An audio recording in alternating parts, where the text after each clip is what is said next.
preview time. So let's take a look at what's coming your way.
The Jeff Meacham Network's Multiverse of Media. For over 15 years, the recognized symbol of excellence and the standard bearer in coverage of sports and entertainment.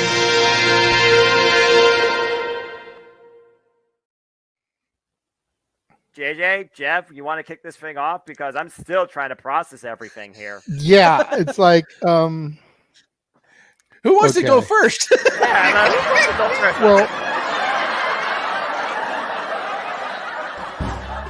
Come on in.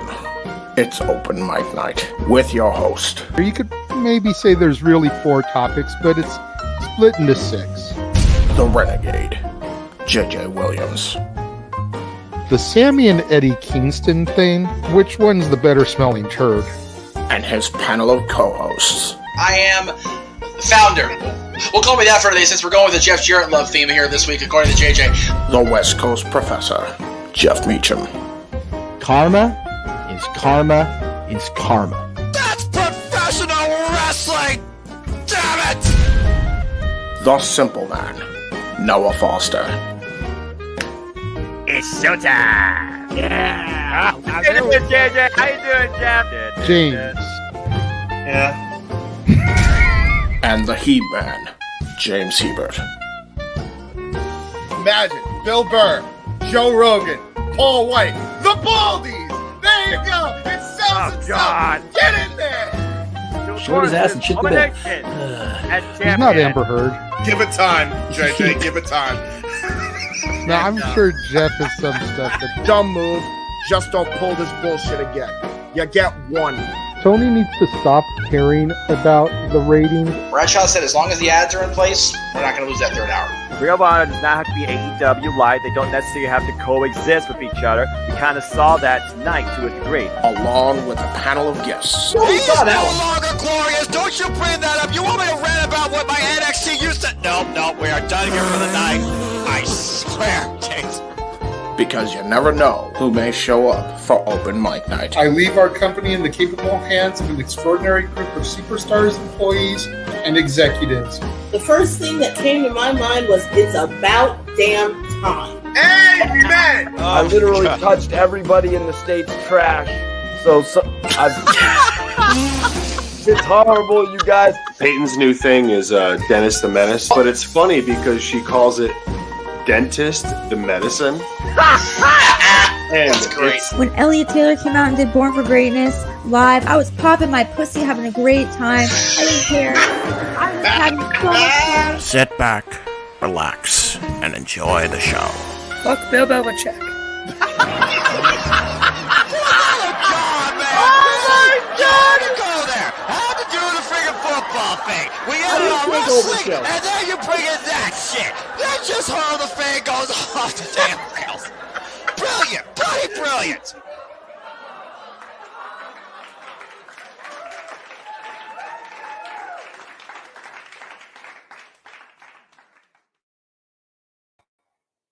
It's Saturday, and you know what that means. No, it's not time for that show. It's time for the greatest roundtable discussion on the internet, Open Mic Night, a Jeff Meacham Network multiverse of media production. I am your host and moderator, the renegade against tribalism, JJ Williams. And have we got a few good topics to discuss this evening? We're going to be discussing Billy Corgan wanting to bring back the territory system for the National Wrestling Alliance. We're going to be talking about Vince McMahon having a more defined role and no creative influence. And in our main event, the hypocrisy of Tony Khan. That is right. We've got all that and so much more here today on Open Mic Night. And we're not going to waste any time. We're going to begin to bring in the panel. First of all, the first one to be here today, the Meltzer of the multiverse, Josh Mansfield, is in the house.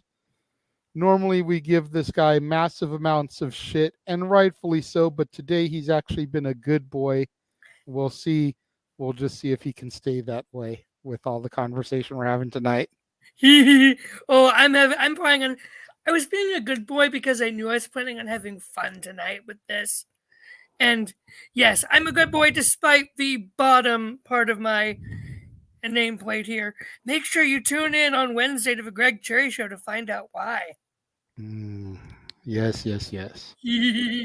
Next person we're going to bring in is the man with all the stats, the man who's probably the most clueless about every one of these topics tonight that there ever could be, despite the fact that I sent him screenshots of all the tweets, despite the fact that I sent him links to read articles. He's a hardworking man like Brooks and Dunn. Give it up for Stat Boy Mike. I am here. I did do my homework. I did study a little bit. Will I botch? Absolutely, but it's worth it. If you don't botch, then you're not Stat Boy. Thank you. But if we took a shot for every time you botched, we'd be in the hospital from alcohol poisoning. This is probably legit. I think there were enough botches on this past week's Stat Boy Sports Bar that you probably could have filled the Grand Canyon. Oh. Probably. Not denying it. And last but not least, for now, the reliable one across NoDQ.com, the multiverse of media, the man who loves that bitch almost as much as I do, Walter Cruz in the house. Hello. I also did my homework, but there's one topic I might botch too. That's okay. That's okay. I mean, see, to take the phrase from Jeff's shirt, see, here's the thing. I know, especially when it comes to the Billy Corgan National Wrestling Alliance topic, the NWA isn't for everybody. Not all of us follow that promotion. Like, truth be told, I haven't followed the National Wrestling Alliance since Championship Wrestling from Hollywood. Jesus, that's a mouthful. Removed itself from the National Wrestling Alliance, which was around 2011, 2012 maybe, because that was the territorial NWA promotion when I was, first getting into all this. Stat Boy would come with me. Jeff would come with me. That's where we first saw Sean Ricker, who became Eli Drake, who became LA Knight. Yeah. That's where we first saw Brian Cage, who's now in AEW. There's Willie Mack, who challenged on Collision tonight for the Ring of Honor TV title. We saw a lot of those guys come through there. So it's just like that was our NWA promotion. And then once they withdrew on the heels of the 7 Levels of Hate series between Adam Pearce and Colt Cabana, again, 2 very prominent names in wrestling today still, the NWA, I just stopped following it after that point. But we're going to get into the National Wrestling Alliance, and we're going to discuss that a little bit. But first, how's everybody doing today? Tired. I hear you there. I'm doing well. I had friends of my son over again. Big video game day. Finally had a Saturday off of work, which I never had. So, right? Yeah. So I'm doing well. I've been at busy Mansfield. Had to serve mass earlier this evening. Don't have to tomorrow, so that's why I'm here tonight. Good. I appreciate that, Josh. Stat Boy, how are you holding up there? Getting through the first week of hockey. Other Blue than Jackets. Go Blue Jackets. Yeah, fine. Other than that, it's all good. Work is work. House is house. Steak is steak, and cheese is cheese. If you know, you know. But just getting through it day by day. That's all you can do. Just day by day. That's cool. For the people joining us in the chat, just so you know, Noah Foster will be here this evening. He was at Collision tonight because it was in his hometown, Toledo, Ohio. So we're expecting him around the top of the next hour. Get back home from all that. You figure the show ended at 10 o'clock your guys' time, I think. Yeah, because it ended at 7 our time. So it ended about 10 o'clock your time. So give him a chance to get home from traffic. Got to leave the arena, all that good junk. Sometimes leaving the arena is most of the time spent in traffic getting home from these things. I don't think he drives either. I think he takes I public. think he drives, but he doesn't drive to events because parking Yeah. is such a chaotic thing. Sometimes it's just easier to take a bus. I think What's Tatilla that? does the same thing. I think she drives, but because the forum is so close to her house, she just takes public transit to get there. That way she doesn't have to pay $25 for parking, wait half hour, 45 minutes trying to get out of the parking lot. Sometimes it's the easier way to go. But Noah will be joining us.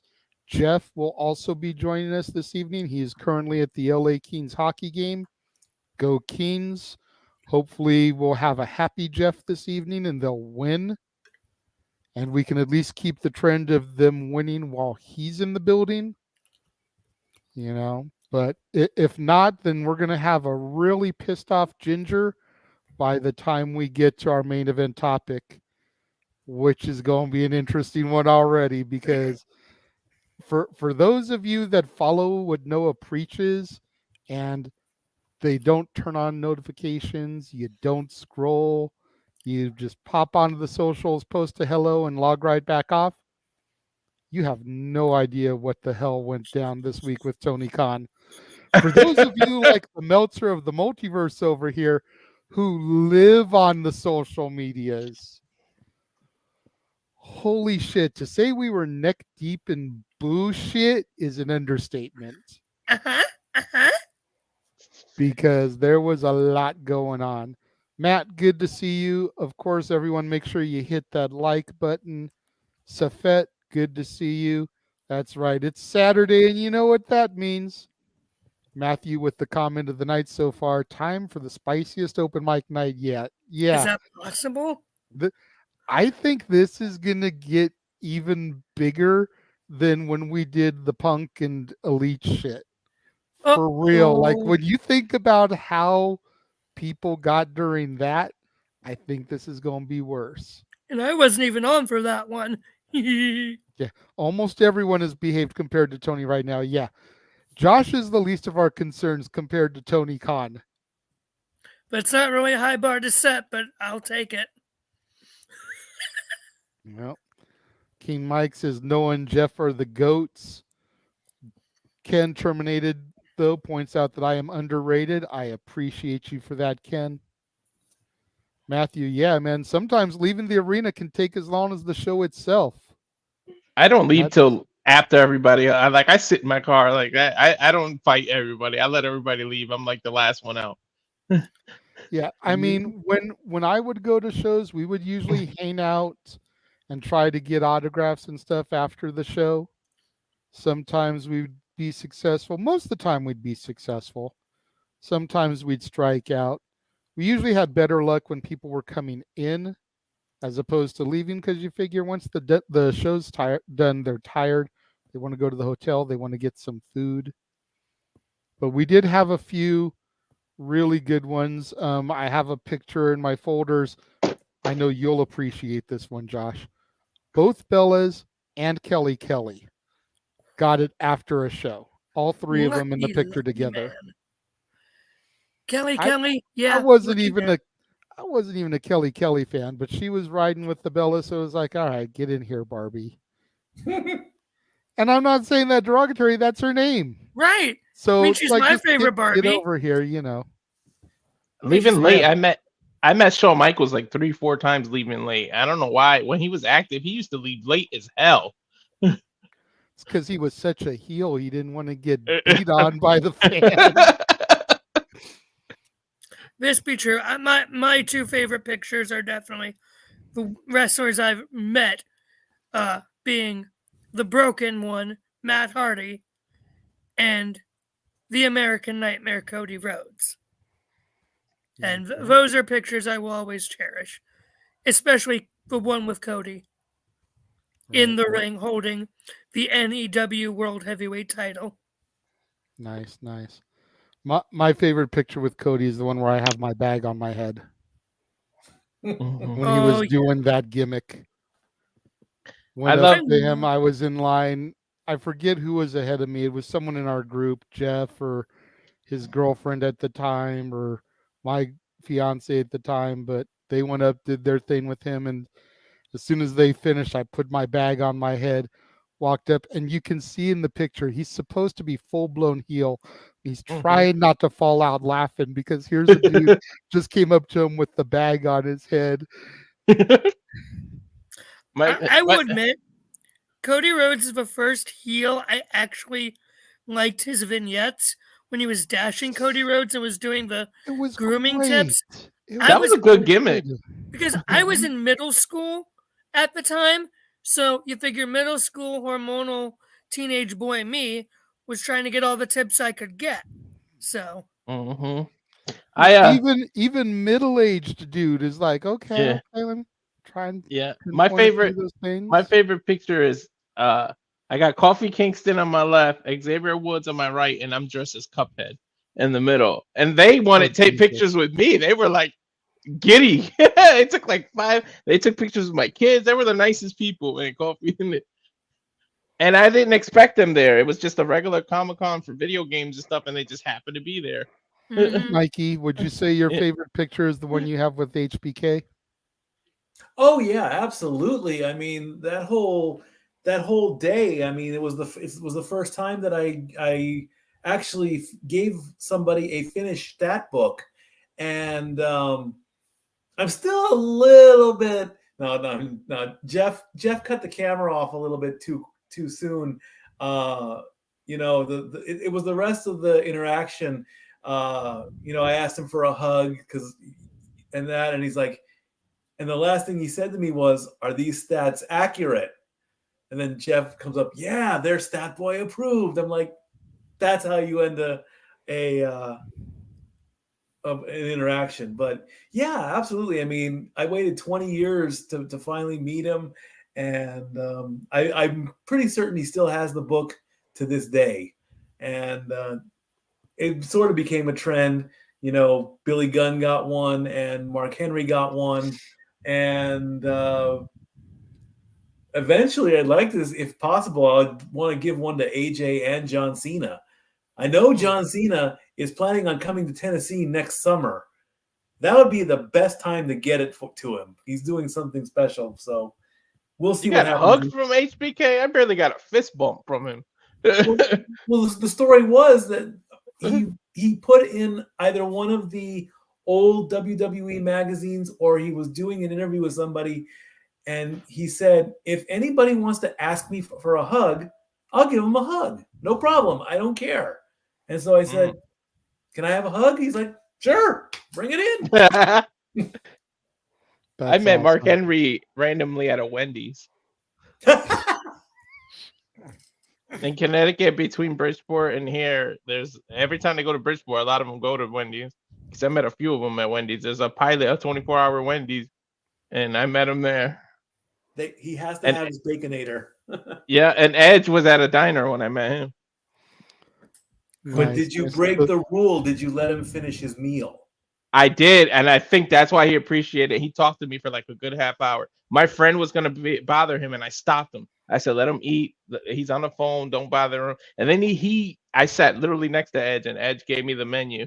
And then when he hung up, he turned, he thanked me, and then he just talked to us for like a half hour. And it was a Monday. I'll never forget. It was a live event on Monday, so we didn't get to see Raw. He told us everything that happened on Raw. He was just talking to us about everything. That's the way to do it. Yeah, you gotta have that respect. Yeah, something that a lot of fans don't have. And I'm not singling anyone out in this room, because I'm sure everyone here has it, but just gotta remember they're people too, man. Mm-hmm. I do have to say, and I'm gonna go ahead and put Mansfield over here real quick. My 2 new favorite pictures are ones that he posted and sent to me today. First of all, LA Knight shaking the hand of the Phenom, The Undertaker, at NXT this past week. You can see Shawn Michaels right there too. And then backstage, same show, Jade Cargill and The Undertaker. Bravo, well done. I'm jealous of Carmelo. Hey, he had a hell of a night, man, on NXT. Dude. Like, he can retire today and just be like, I had that was it for me. That was the best thing ever. Got put over by Cena and Taker. Yeah. He said flat out that was the greatest night of his career. Mm-hmm. And he started the night with Cena, somewhat ended it with Cena, and then ended it with The Undertaker. Like, he got props from both of those goats. Like, yeah. He's going to the moon. Absolutely. Datilla said she met Anthony Bowens at the Golden Gate Bridge during Revolution weekend. That must have been cool. Just bump into him on the bridge. So, all right. I feel like bump into him. I feel like that's enough BS talk. Let's move into our first conversation. Going to start off simple, work our way up to the juicy stuff. I was asked to try to save the Tony Khan thing for as long as I can because Jeff wants to be here to discuss it. So first thing we're going to discuss is Billy Corgan, the National Wrestling Alliance, the NWA. He's talking about wanting to bring back the territory system within the NWA. You know, you think about Mid-South, you think about Georgia Championship Wrestling, you think about Championship Wrestling from Florida. All these things were NWA. Hell, the World Wrestling Federation was the National Wrestling Alliance territory back in the day as well. You know, and how all these areas had their champion, their regional championships, but there was the one world champion that would travel to all the promotions and get to work with their big top guy and put them over without losing to them, you know, help get them over in front of their crowd and their fans. And it made me think a little bit because on the one hand, the territories still very much exist. They're called independent wrestling promotions. Mm-hmm. PWG is a territory. EWF is a territory. And I'm naming ones out here that I know. You know, UPW was a territory. AWS was a territory. Like all these federations within the little area, these are, you know, granted, I guess a territory would be if all those were one big company that serviced the area. But still, like independent wrestling promotions are essentially territories. Scotland, don't they got that federation that's just in Scotland? That's pretty much a territory. You know, I mean, I'm sure where you are, Walter, you've got some indie feds local to you. You know, Josh, same thing. Yeah, we have Northeast Wrestling. See? Mikey, I don't know if you ever look into any of the indie feds that are near you. We've got Heroes and Legends and whatever's left of Smoky Mountain, if that's a thing. So, yeah. Oh, excuse me. But yeah. Save the gimmick for when we talk about LA Knight. Let's not get carried away. Yeah. Eastern Championship Wrestling definitely was one of the last NWA territories, at least for that era. Like I said when we first came on, you know, NWA Championship Wrestling from Hollywood was an NWA territory that ran back in like 2010, 2011, 2012. It's where we got close to Percy Pringle, the former Paul Bearer, before he passed away. You know, yeah, exactly, Emmanuel. There's one out here run by Rikishi.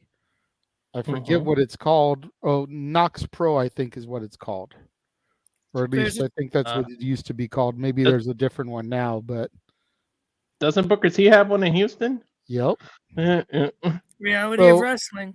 So it's like the territory system still exists, but there's no governing body. That's the difference. And I'm wondering if what Billy Corgan really wants to do is try to get a governing body to bring some of these promotions together. The rumor is that the first one that's going to come into the fold, forgive me for not remembering the name of the promotion, but it's the one that EC3 has set up. It's not the Control Your Narrative. That's long dead, but it's some other federation that EC3 has started.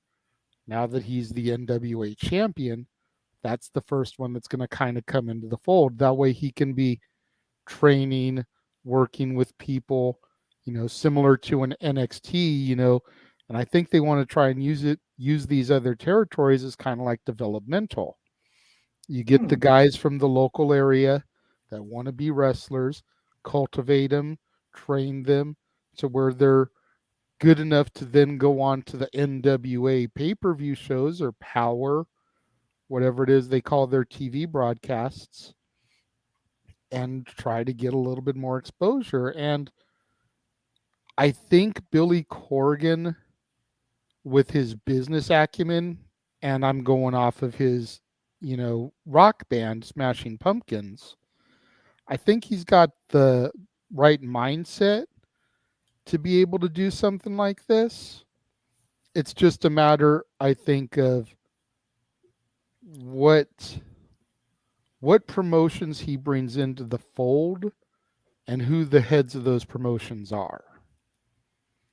Because you don't want people that are going to be super controversial. EC3 is controversial enough, but I think he's calmed down some since trying to start Control Your Narrative. That's why he's able to be the NWA champion. Plus, let's be real, anything is better than Tyrus at this point. Amen. And I love Brodus. Don't get me wrong. He was a fun character to watch. Got to meet him after a show, ironically, going back to that discussion. But he was an NWA champion material. Not when you look at the legacy of Flair, Race, Briscoe, Rhodes, Steamboat, Steen, even into the TNA era, Jarrett, Styles, Christian, Raven, Scrap Daddy, Tyrus. It just don't fit. It don't fit. But, and again, I'm not trying to harp on him, but I think as long as Billy can find the right fed with the right head, the person in charge, I think this could be really good for the NWA. Because a lot of the reason why I watch the NWA when we do our watch-alongs and stuff for it are the ex-WWE guys that are there. Makes sense. The Chris Masters, Trevor Murdoch, Brodus Clay, EC3. These are the guys that I tune in to watch because I know them. I have a connection to them. I'm not tuning in to see, these upstarts. I watch them as a result of tuning in for these names, but that's not the selling point to me. You know what I mean? Not at all. I got you. So we'll go around the room now. Who wants to be first on this topic? Give your thoughts about it. I'll go because I'll be quick because I'm not in the NW. I say, try it. Go for it. If you feel like you got an idea, do it. You fail at 100% of things you don't try. So you might as well just try and see what you do. I don't know if he wants to do like the old school back in the day handshake deals and then say, we can cross promotion as long as you don't try to bury my guys and we can work together. And then we'll see a true Forbidden Door. So, I mean, like I just said, you fail at 100% of things you don't try. So who are we to tell people not to try things? If he can lay it out with a real business model, go ahead and try it and good luck. I mean, that's all I can really say because I don't follow NWA enough to know about this. Fair enough. Mikey, Josh, who wants to go next? I'll go. I'll say first off, good sports reference, by the way. Well said.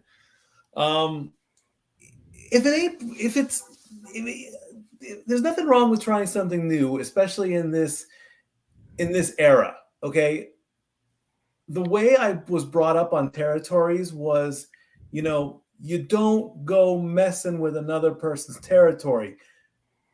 Vince took it and ran and made what is now the WWE. You know, a lot of the territories were sacred. You know, it's like, you don't mess with this guy. You don't mess with this champion. Otherwise, you're through. But Vince is Vince, and he's going to figure out what he wants. So this can teach the current generation of what it was like in the past. And if it builds and builds and builds, maybe the old eras of wrestling can survive and thrive in a new world, you know. Then they all get together and they all meet up, and you know, and no one will touch Vince, because Vince is everywhere, or TKO is everywhere now, because it's one big thing. But like Walter said, give it a shot, work on it, tweak it, fix it if it's broken. If it's not, keep going with it and see what happens. Fair enough. Fair enough. Josh, go ahead and bring us home. Here's the thing. To steal the phrase, sorry. Here's the thing, though. Billy Corgan saying he wants to restart the territories. My questions for him are, how far are you going? I.e., what all promotions are you going to just do the indies and leave it at that? If so, no issue. But if I wonder if he tries to get Scott D'Amore, Tony Khan, whoever runs AAA and New Japan, and if he tries to get probably be Triple H at this point on a board like that. I don't see that happening. No. I don't see... I see that happening over Vince's dead body. Vince was the one who walked into a, territory heads board meeting, looked at everyone, said, fuck you all, walked out and destroyed them all. Pretty much. Oh, yeah. After his dad promised him that he wouldn't do that. Yeah, after he promised his dad he wouldn't do that. So I don't know how far that will get without some potential resistance. Now, again, how much control and influence Vince has, we will get to a little later, and I'm gonna have fun with that one. It just... The real question just is, for Billy Corgan, how far are you going to take it? Who are you going to get involved? And who all is willing to play ball? I think that of those three questions, and if he answers those, will determine how it looks. Because I was never alive during the territory days, like the rest of y'all were. I mean, Way to make us feel old, man. Right? You're already a freaking fetus. I gave you so much praise, Josh, for being a good boy, and then you want to make that dig, bro? Come on, bro. Don't make me go full Russo, bro. Turn it off, bro. Oh, fuck that old jabroni piece of shit who doesn't know how to write worth shit. Him and Corny can both go. Tell us how you really feel. Now, so that's really just the question, is who is he all trying to get for this? Because if he's trying to get AEW, Impact, and WWE into a territory agreement, that's not going to happen. No, I don't think that's the plan. I guarantee you, if Billy Corgan tries to do that with all his little indie promotions and tries to make a territory thing viable to rival Impact, AEW, and WWE, mostly AEW and WWE, and let's be real here, I would not be surprised to see Tony Khan and Ari Emanuel putting bygones be bygones and burying that shit ASAP. Yeah, but if I was Billy, I would avoid Tony for a little bit right now. Yeah. We'll see how long Tony's still around here once we get to our main event. But I mean, to be fair, Billy Corgan has had the NWA title on Tyrus on Fox News. So, granted, do they really need an excuse to want to bury Billy Corgan right now? That's true. Murdoch had the title for a while too. Didn't he hold the title for a while when he? I'm sorry, Trevor Murdoch is not a world champion. I don't care. Yeah, okay, but he Josh. Okay, Josh. Trevor Murdoch or Tyrus? You can only have one. Neither, please. No, you have to pick one. That's not an option. If I unfortunately had to pick, it would be Trevor Murdoch, probably. Okay, that's my point. Me too. Me too. Point. That's my point. He's like Jinder Mahal in terms of Damn, don't believability. hinder the Jinder. Fuck the Jinder. At least Murdoch's got some history in the business with dads and uncles. Right? At least he has it in his At least blood. he's got the legacy going for him. But yeah, that's just my point. Billy better be careful how he goes forward if he tries it. But if it's good for the business, good on him. Just get your shit off Fox News. All right, I'm good. Yeah. Tyrus didn't look good as on Fox News with that title and as your representative He looks at worse all. in the ring. I mean, I don't know. Like, I thought it was good for the company because he was already employed by Fox News.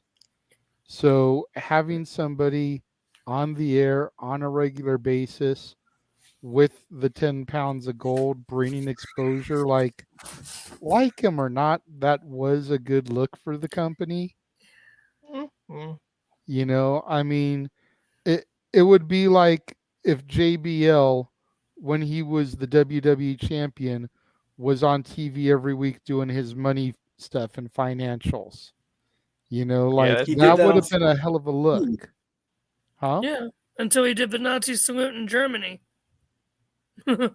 But he wasn't champion at the time. Nope. Right. That's the thing is, yeah, I'm positive. He was just a commentator when he was doing If he that. had been champion when he was doing that, that would have been big. It's the same thing. Okay. And NWA had that going for him because considering the legacy of the National Wrestling Alliance, considering where they are and where they've been in the past, having their champion on that show on a consistent basis, I never watched, I don't know if it was daily, weekly, whatever, but on a consistent enough basis, brings eyes to the product. People want to see who he's going to fight next. It's smart business whether you liked Tyrus as champ or not. Yeah, I'll give you that. It was smart business and it was an intelligent decision to try to have that. It just personally didn't make me want to enjoy the product anymore. Yeah. But who knows? It could have turned some eyes to it. So just for the record, Noah just messaged me that Collision just ended. So obviously there was quite a bit of stuff post-show that they did. He'll be home soon, and he has virtually no voice, but he's still coming to the show, baby. Woo! Now, in just to one actual question to stall for Noah, I have an interesting question concerning when it comes to NWA territories and legacy and lineage. Does WWE still recognize current NWA title reigns as world champion, or when did they make that split? Do they consider the WCW title the continuation of the original NWA title? I think they do. They do. They consider it for certain people, but not others. Because think about it this way. Ric Flair is still called a 16-time world champion. Some of those are WCW reigns. Some of those are NWA reigns. Then there's, of course, the WWF run. When Christian came back and entered the feud after his TNA run, they acted as if he'd never been a world champion, even though he had been champion over there. That's what I'm with saying. the When did NWA the champion. split officially? I want to say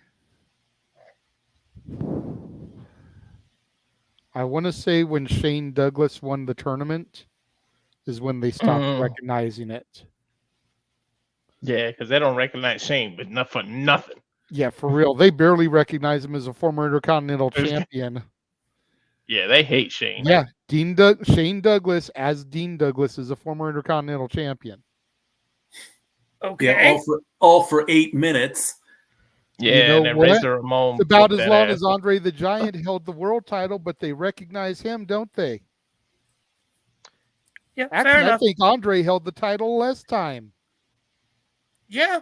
because he handed it straight over to Ted DiBiase, who Sure. And they isn't don't- recognized. I was just And going to say think he Ted isn't DiBiase- recognized. He purchased Jeff it. isn't even here to rant about that yet, JJ. I'm just saying, I've been around Jeff long enough. I know his diatribes about that. I'm just I'm saying. aware. Despite the fact Shane Douglas. DiBiase's might be going to jail. Well, that's a whole other conversation. DiBiase is the What happened. equivalent of one of us buying the replica title, basically. Right? For real, though. Like, Yeah. it's like me claiming to be the X Division champion just because it's sitting here over my shoulder. Yeah. Now here's a question. Shane Douglas won that tournament when? He didn't even win a tournament. Shawn Michaels got injured, forfeited the title. They gave the belt to Dean Douglas. Not the IC. Oh, the I want to say that was 94. Oh, 94. Yeah, before he became Intercontinental Champion. He won the NWA Championship in a tournament at the ECW Arena, threw the belt down, said that the ECW Championship, the Eastern Championship Wrestling Championship, is now to be known as the Extreme Championship Wrestling Championship and is the World Championship. And once that happened, the NWA really started to enter its decline. It wasn't until the TNA era that it really kind of came back to prominence. So, if I may, WWE would technically consider that, because if he was the original ECW champion in that respect, they would consider, I'm going by WWE lore here, not actuality. Mm-hmm. They would consider the NWA title merged with Eastern Championship Wrestling into Extreme Championship Wrestling's world title at that point. So Probably, then that yeah. lineage would continue up until Ezekiel Jackson. Probably, yes. And so any champion calling itself the NWA champion before or after is illegitimate to them. Probably. That makes knowing WWE logic, probably. Okay, then that makes sense. Although Triple H did kind of allude to it last night on SmackDown when he referred to Adam Pearce and Nick Aldis, which just warmed my fucking heart. Oh my gosh, that was beautiful. If we want to talk about NWA and their guys being main stars, I mean, Adam Pearce and Nick Aldis were sharing the ring with fucking Triple motherfucking H, damn it. Yep, and me and Mikey and Jeff watched Pierce go to war with Cabana over that title, man. Oh, yeah. You can still find a good amount of those matches online. Look up the 7 Levels of Hate. It was some shit. It was glorious. More glorious than Bobby Roode, goddammit. It was glorious.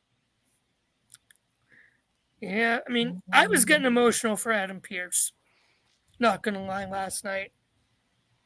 I want to meet back up with Adam again because we met him all those years ago with 10 pounds of gold with a beer in his hand. I want him to come out here, and I wouldn't want to meet anybody right now but him. Like, you remember those days? That close to getting to see him again, the SmackDown that I went to that was at the Toyota Arena. Didn't even go inside. I just drove out there to try to meet the wrestlers as they came in. Called out to him, tried to get him to come over. He acknowledged me, but he didn't come over. And every freaking fan that was out there was like, "Who's that?" Oh, I almost went to jail bitch slapping all those fans. It was like, dude, how do you not know Adam Pearce? Like, first of all, he's the on-air authority figure. So clearly you don't fucking watch or else you'd know who he is. Right. Second of all, he started at Ultimate Pro Wrestling in Orange County, California. That's where he cut his teeth and made a name for himself.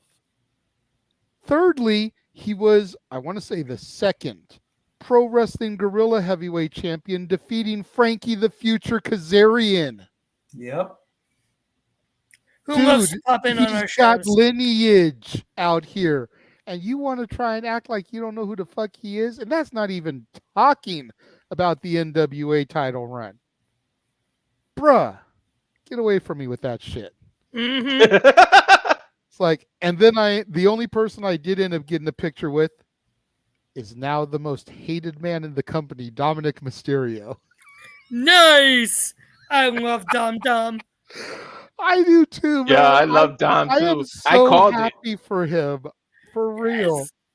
The fact that Triple H acknowledged yes, the meme. I was just gonna say, the fact that Triple H put all the internet journalists and shit talkers to shame. I thought all this noise was just piped in. I didn't realize it was really this loud out here. That was awesome. That was Like, great. man. And then handing Dom his own mic and be like, "Here, use this one. I don't think yours is working." Like, good on Dom. The fact that he got screen time with Triple H. Right? Yep. That was, I know we are completely way off topic and in the weeds after this, but hot dang, good on Dominic Mysterio. Like, kid, I was a supporter from him from day fucking one. I was too. I said it on When the him and Rollins were gonna have their SummerSlam match, I freaking was behind him. I said that match ruled, that he was gonna go far, and people were like, "Oh, bleh, bleh, bleh, bleh, bleh." I'm like, no, shut your fucking faces. Let the boy cook. I said it on And the now he's review that he cooking. was going to be Thank big. you, mommy. Mhm. Sorry. No, you're good. You're good. I mean, it's all right. Real things back in. That was pretty much the first topic. We got through that pretty quickly, kind of like I figured we would, considering, what it was. We do want to take a moment here and acknowledge the fact that all of the channels have viewers on it. Woohoo! Thank you very much. We greatly appreciate everyone's support.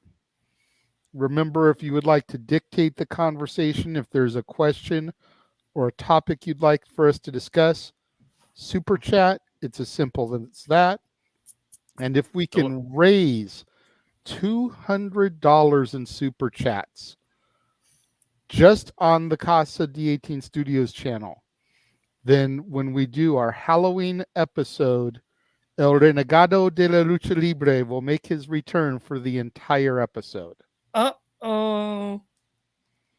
So, but it's got to cost, because that we're talking 4, maybe 5 hours in that mask.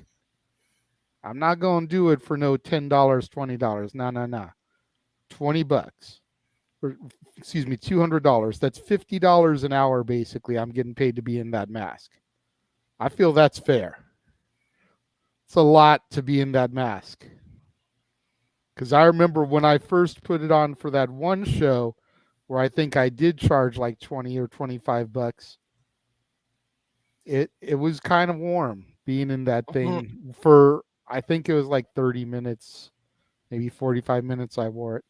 So if I'm going to do it for the full episode, I need $200 in super chats come across the Casa channel. Doesn't have to all be in one super chat, but it needs to be across the Casa channel. And you've really only got 2 weeks to do it, because the 28th will be the Halloween episode. Yes, on the 21st is Haunted Hangman, but the 28th is the show just before Halloween, so that will be the Halloween episode. So we've got 2 weeks to do it. Just how bad do people want it? That's the thing. So we're going to take a quick commercial break, take a look at a couple of trailers here, little quick ones, and then we will be back to discuss Vince McMahon and his lack of creative control. We will be back.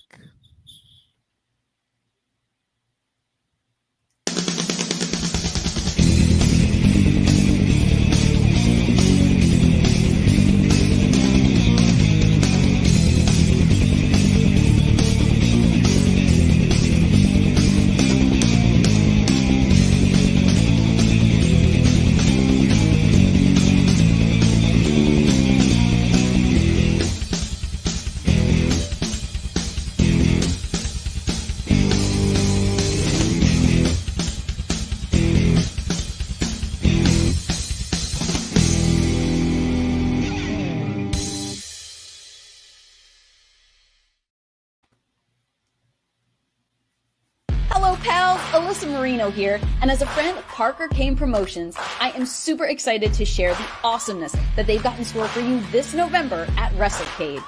You'll be seeing the world-traveling Capital Championship Wrestling Global Fighting Champ Rebecca J. Scott, a rising star who's been featured on Ladies Night Out, MCW, and more, the stunner Emily J., an internationally traveled talent who you've seen on NXT UK and Stardom, Angel of the Ring Zaya Brookside, and NWA World Women's Tag Team Champion Chicago's Sweetheart Missa Kate will also be appearing live.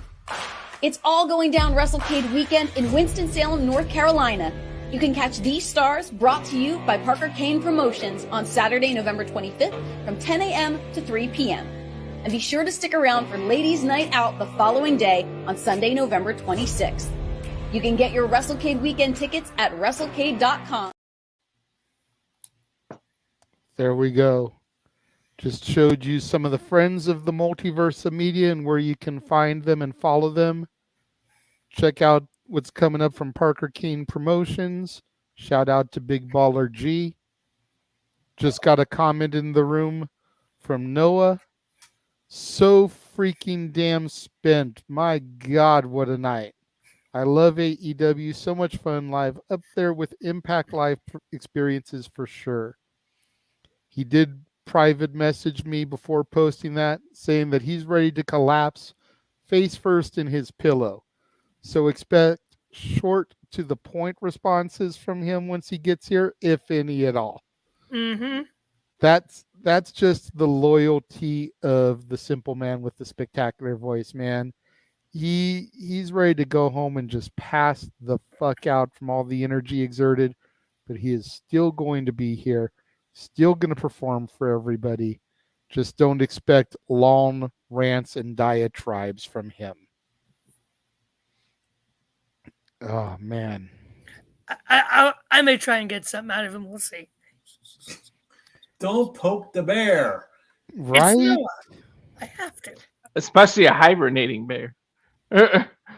Or a It's bear Noah. ready to hibernate. Yeah.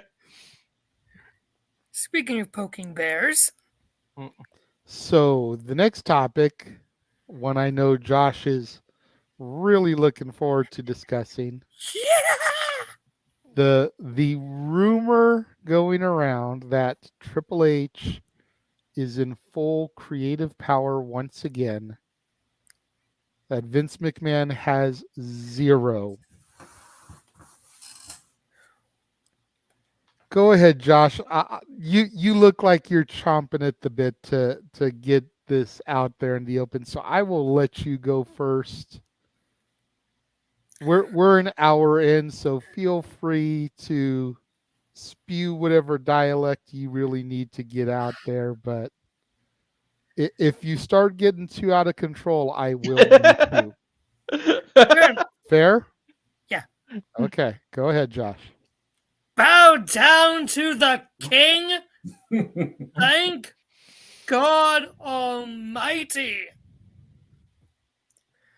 The news has come out from multiple different sites some of the wrestling news sites, and now, as of today, Sports Illustrated has also confirmed with their sources in which they put out their article they put out today. Let me that interrupt. Ari you real- Emanuel, Let me interrupt you real quick, Josh, because teleporting into the command center, we do have Datilla joining us now as well. Hey guys, I like how you always say I'm teleporting out of the command center. Actually, I was just at Angel Grove Park not too long ago. So, Oh, there you go. Go ahead, Josh. Continue. So, Ari Emanuel has basically, from all intents and purposes, told Vincent Kennedy McMahon, sit your fucking ass down, so go stand over there in the corner like a statue. Don't you dare get involved in creative. Because it had been rumored since WrestleMania, especially the night of after Mania, that Vince kept interfering remotely to change things. Yes, Emmanuel. Triple H had at most control, but Vince would typically remotely chime in to change things on the fly. And you could tell really what shows were Vincified, which ones weren't. And once the merger happened, you could sort of see that there was a change. I think that change was really prominent. You could see on Monday with how many of the female superstars were showcased. Bronson Reed getting wins, tag titles and Intercontinental title being as prominent as they've been. You could just sort of see something happened. And then it comes out that Vince has been told you're no longer in creative. Because Ari Emanuel has that power as being in charge of a whole damn company. And the fact that Vince got played like this is karma at its most beautiful. If in fact this is the case. Because I heard one wrestling website founder say, and I've been looking for this specific article or board results to solidify this. He claimed that when they had the vote to put Vince back in power in December of 2022, that Nick Khan voted against Vince returning. Wow, there's a Khan wow. is also good friends with one Ari. And then put 2 and 2 together, get 4. Vince, we know, wasn't going to sell the company to anyone who wouldn't put him back in power fully or make it seem like he was in power fully. That's why WWE was never going to sell to Disney in any way, shape, or form, because Bob Iger wouldn't have any of that shit. Let's be real. Ari Emanuel, what's he do when the merger happens? He goes, in that interview that him and Vince do, publicly kissing his ass, biding his time.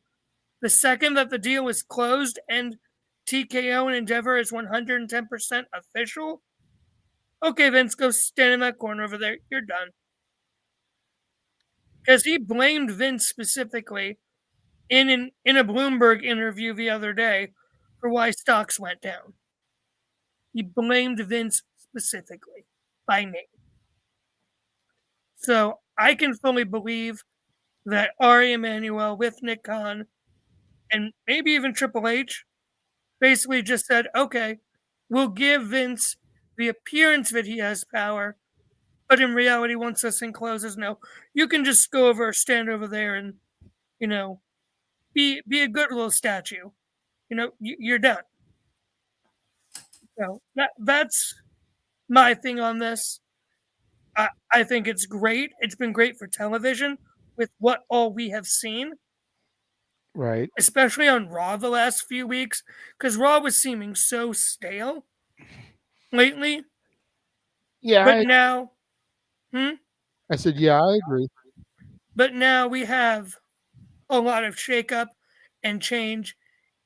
And it really seems like now that even though Vince is nominally in the company, Triple H doesn't have to worry about getting overridden every single week.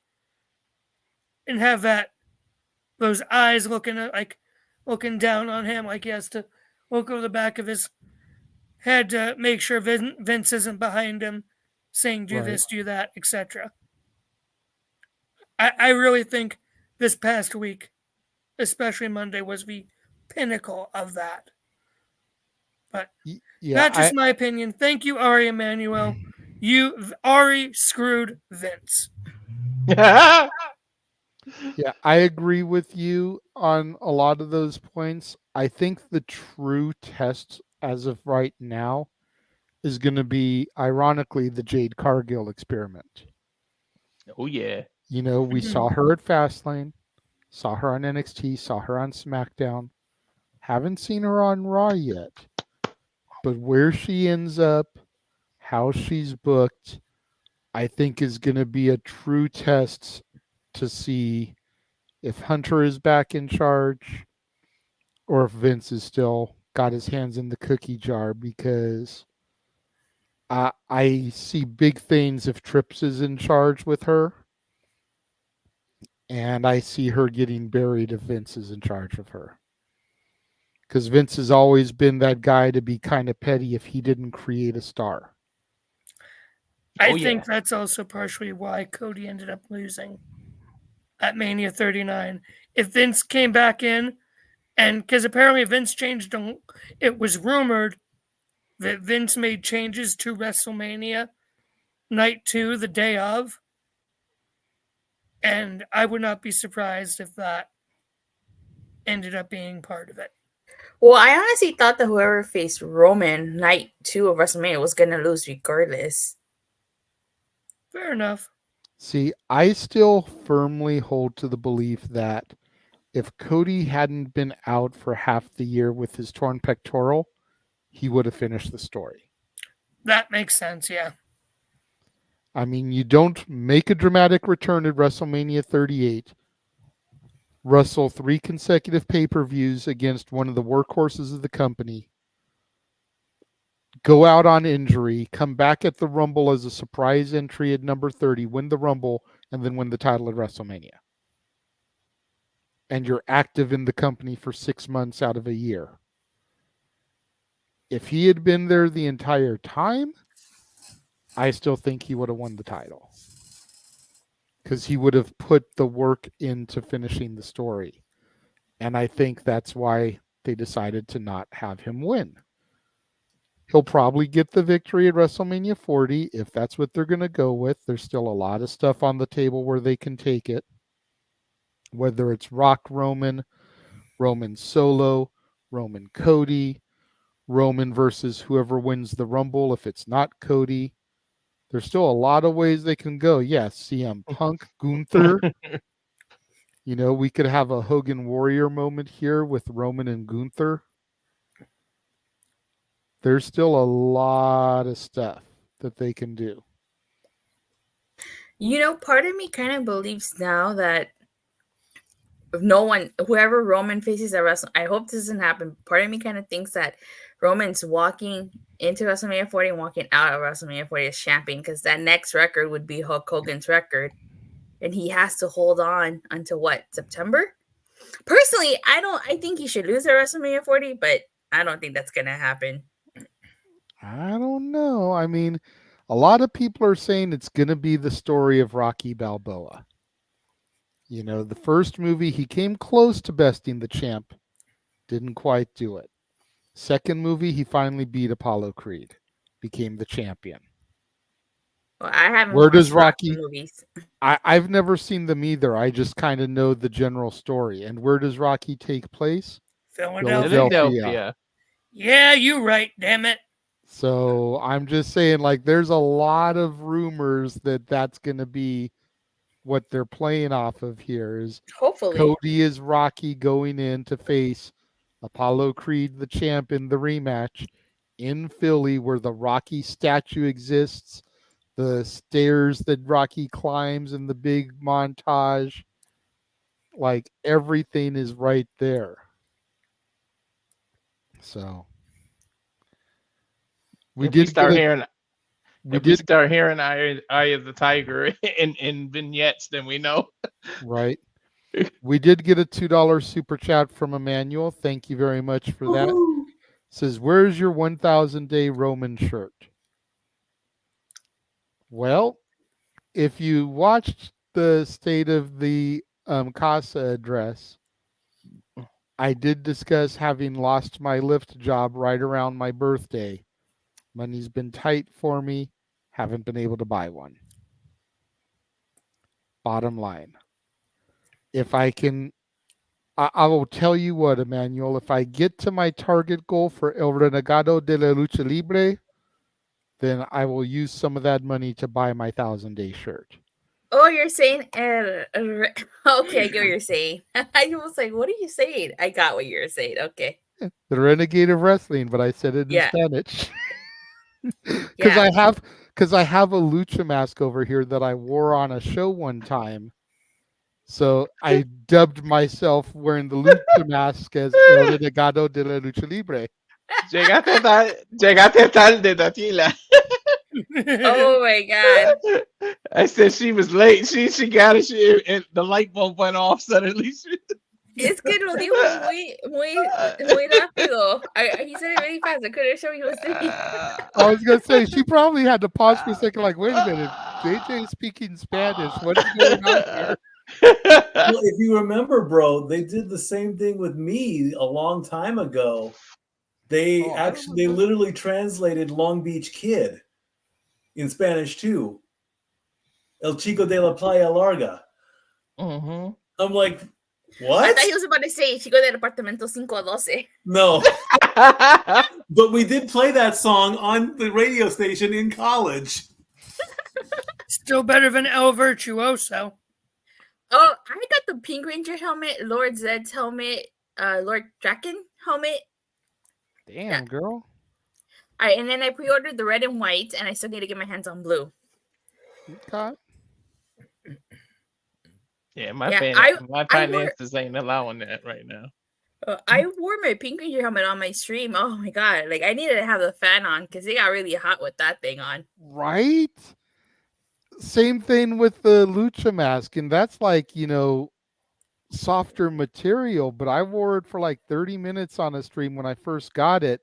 I told people like if they wanted to see the debut of El Renegado de la Lucha Libre, it was going to cost them like $20-25, whatever it was. And they ponied up, so I did it. And I was on the show for the rest of the show with it. But with Halloween approaching, I was like, dude, if y'all want me to do that shtick for the Halloween episode of Open Mic Night and wear that for 4 hours, it's going to cost y'all $200 in super chats because it's uncomfortable and hot.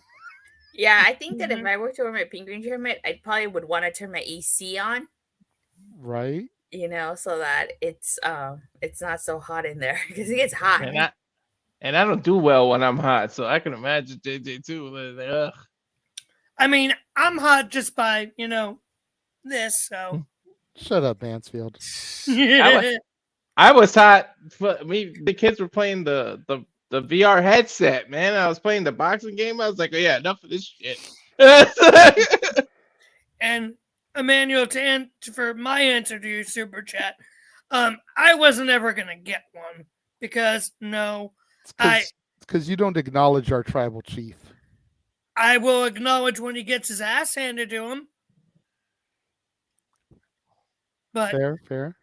I mean, Emmanuel, I do see your second $5 super chat. Let's finish the Vince topic, and then I will get to that, okay? So just know it's been started, and I'll come back to it. Yeah. Go ahead, Josh, you were saying. No, just saying I was originally planning on wearing my Triple H shirt tonight to discuss the topic we're currently on, just because how excited I am because of it. So... Yeah, and y'all know me. Usually I'm wearing some kind of shtick shirt to plug one of Jeff's mini shirts. But I wore my Wolfman shirt to my daughter's Halloween carnival. So Figured just stay in it. It's October. It's spooky month. You know. So who wants to go next regarding Vince McMahon no longer having creative control? I'll go and I'll say. Go ahead, Mikey. I'll say.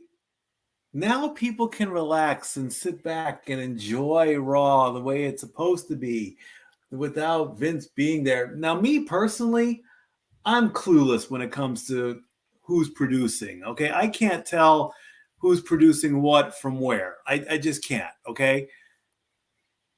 Even if I hear, and this happened, I think, at WrestleMania, where this person produced this match, this person produced this one. Mm-hmm.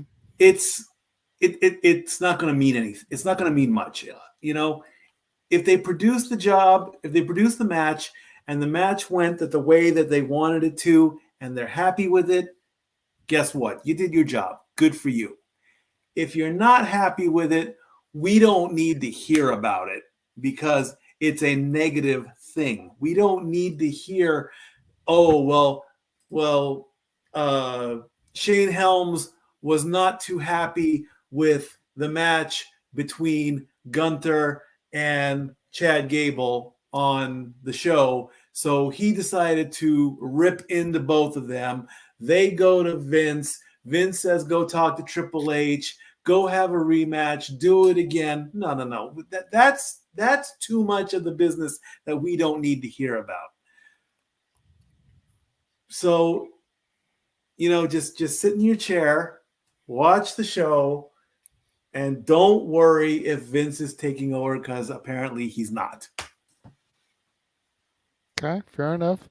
Before I turn it over to Dattila or Walter, ladies and gentlemen, hot off of an AEW collision in Toledo, Ohio, give it up to the simple man with the spectacular voice, Noah Foster.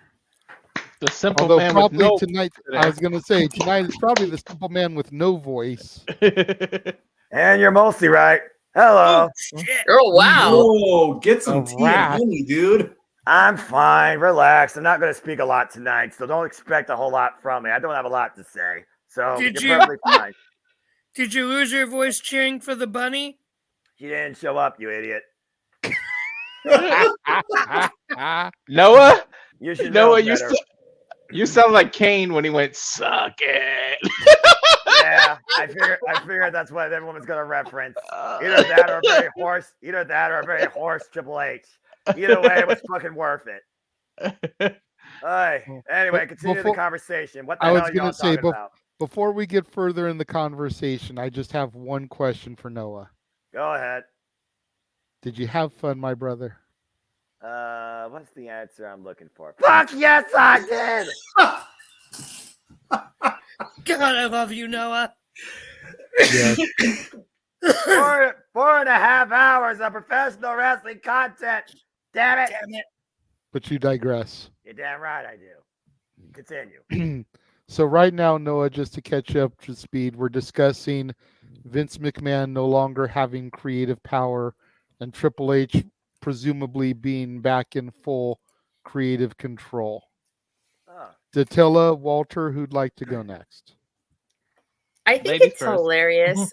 I think it's so hilarious that like Vince did all of this so that he could get what he wanted, and now it's once again being taken away from him. Right. I couldn't help but to laugh when I read the report.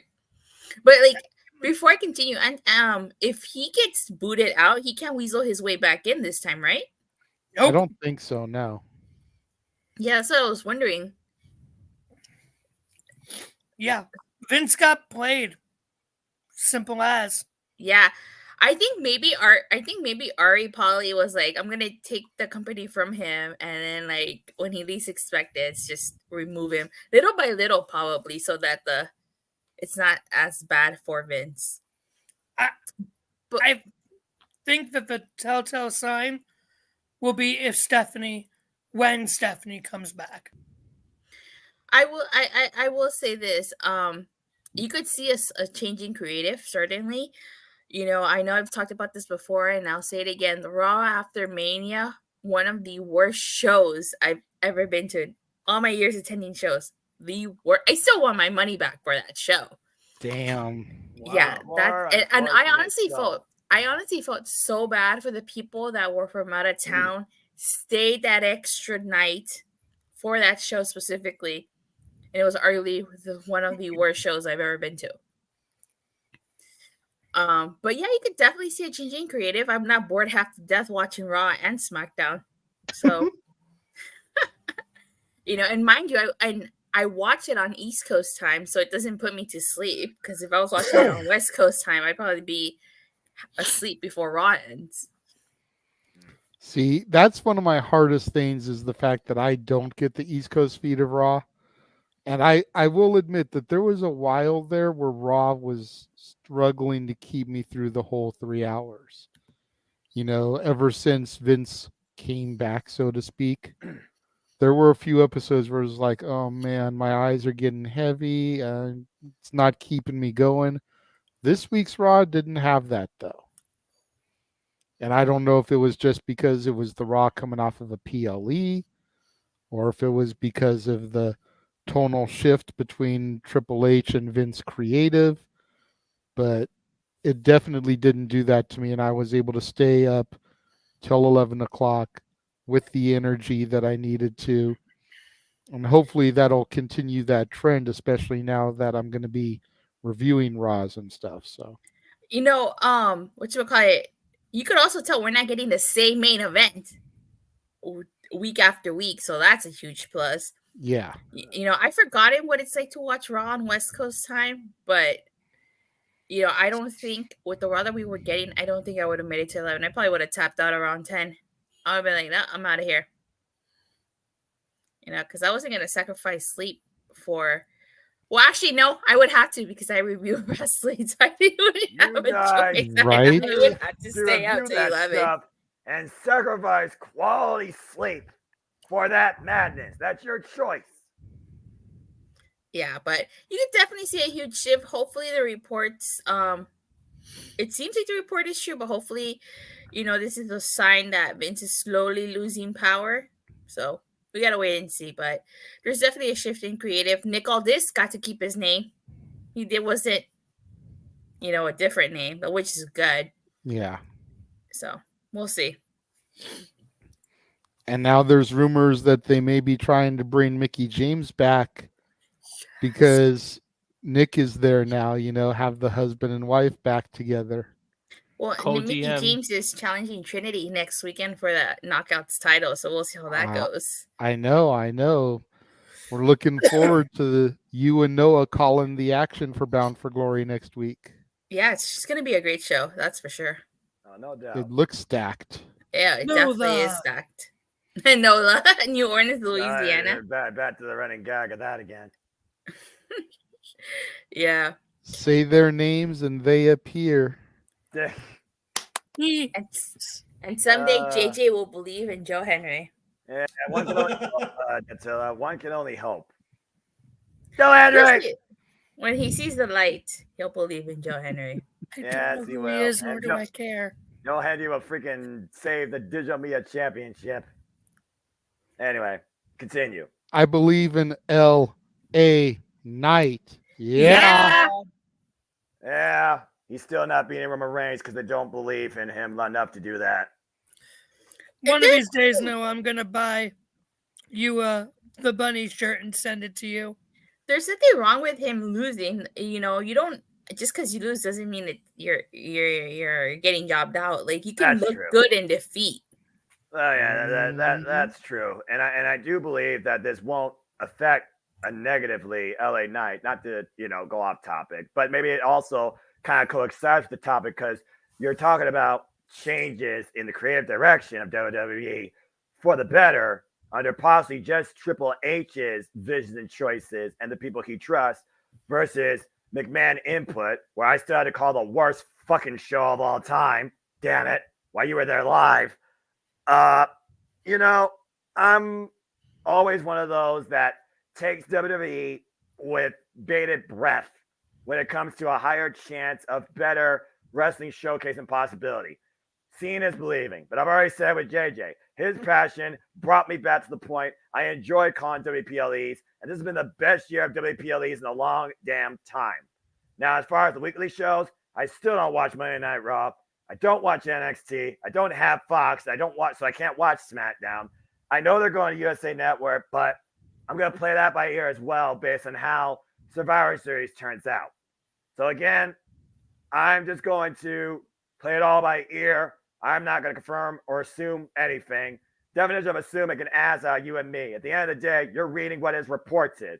Until it's literally said from the horse's mouth, and that's WWE, it's not 100% accurate. You hear that, Mansfield? Oh, my last hear that, dirt sheet? Go ahead, Nutella.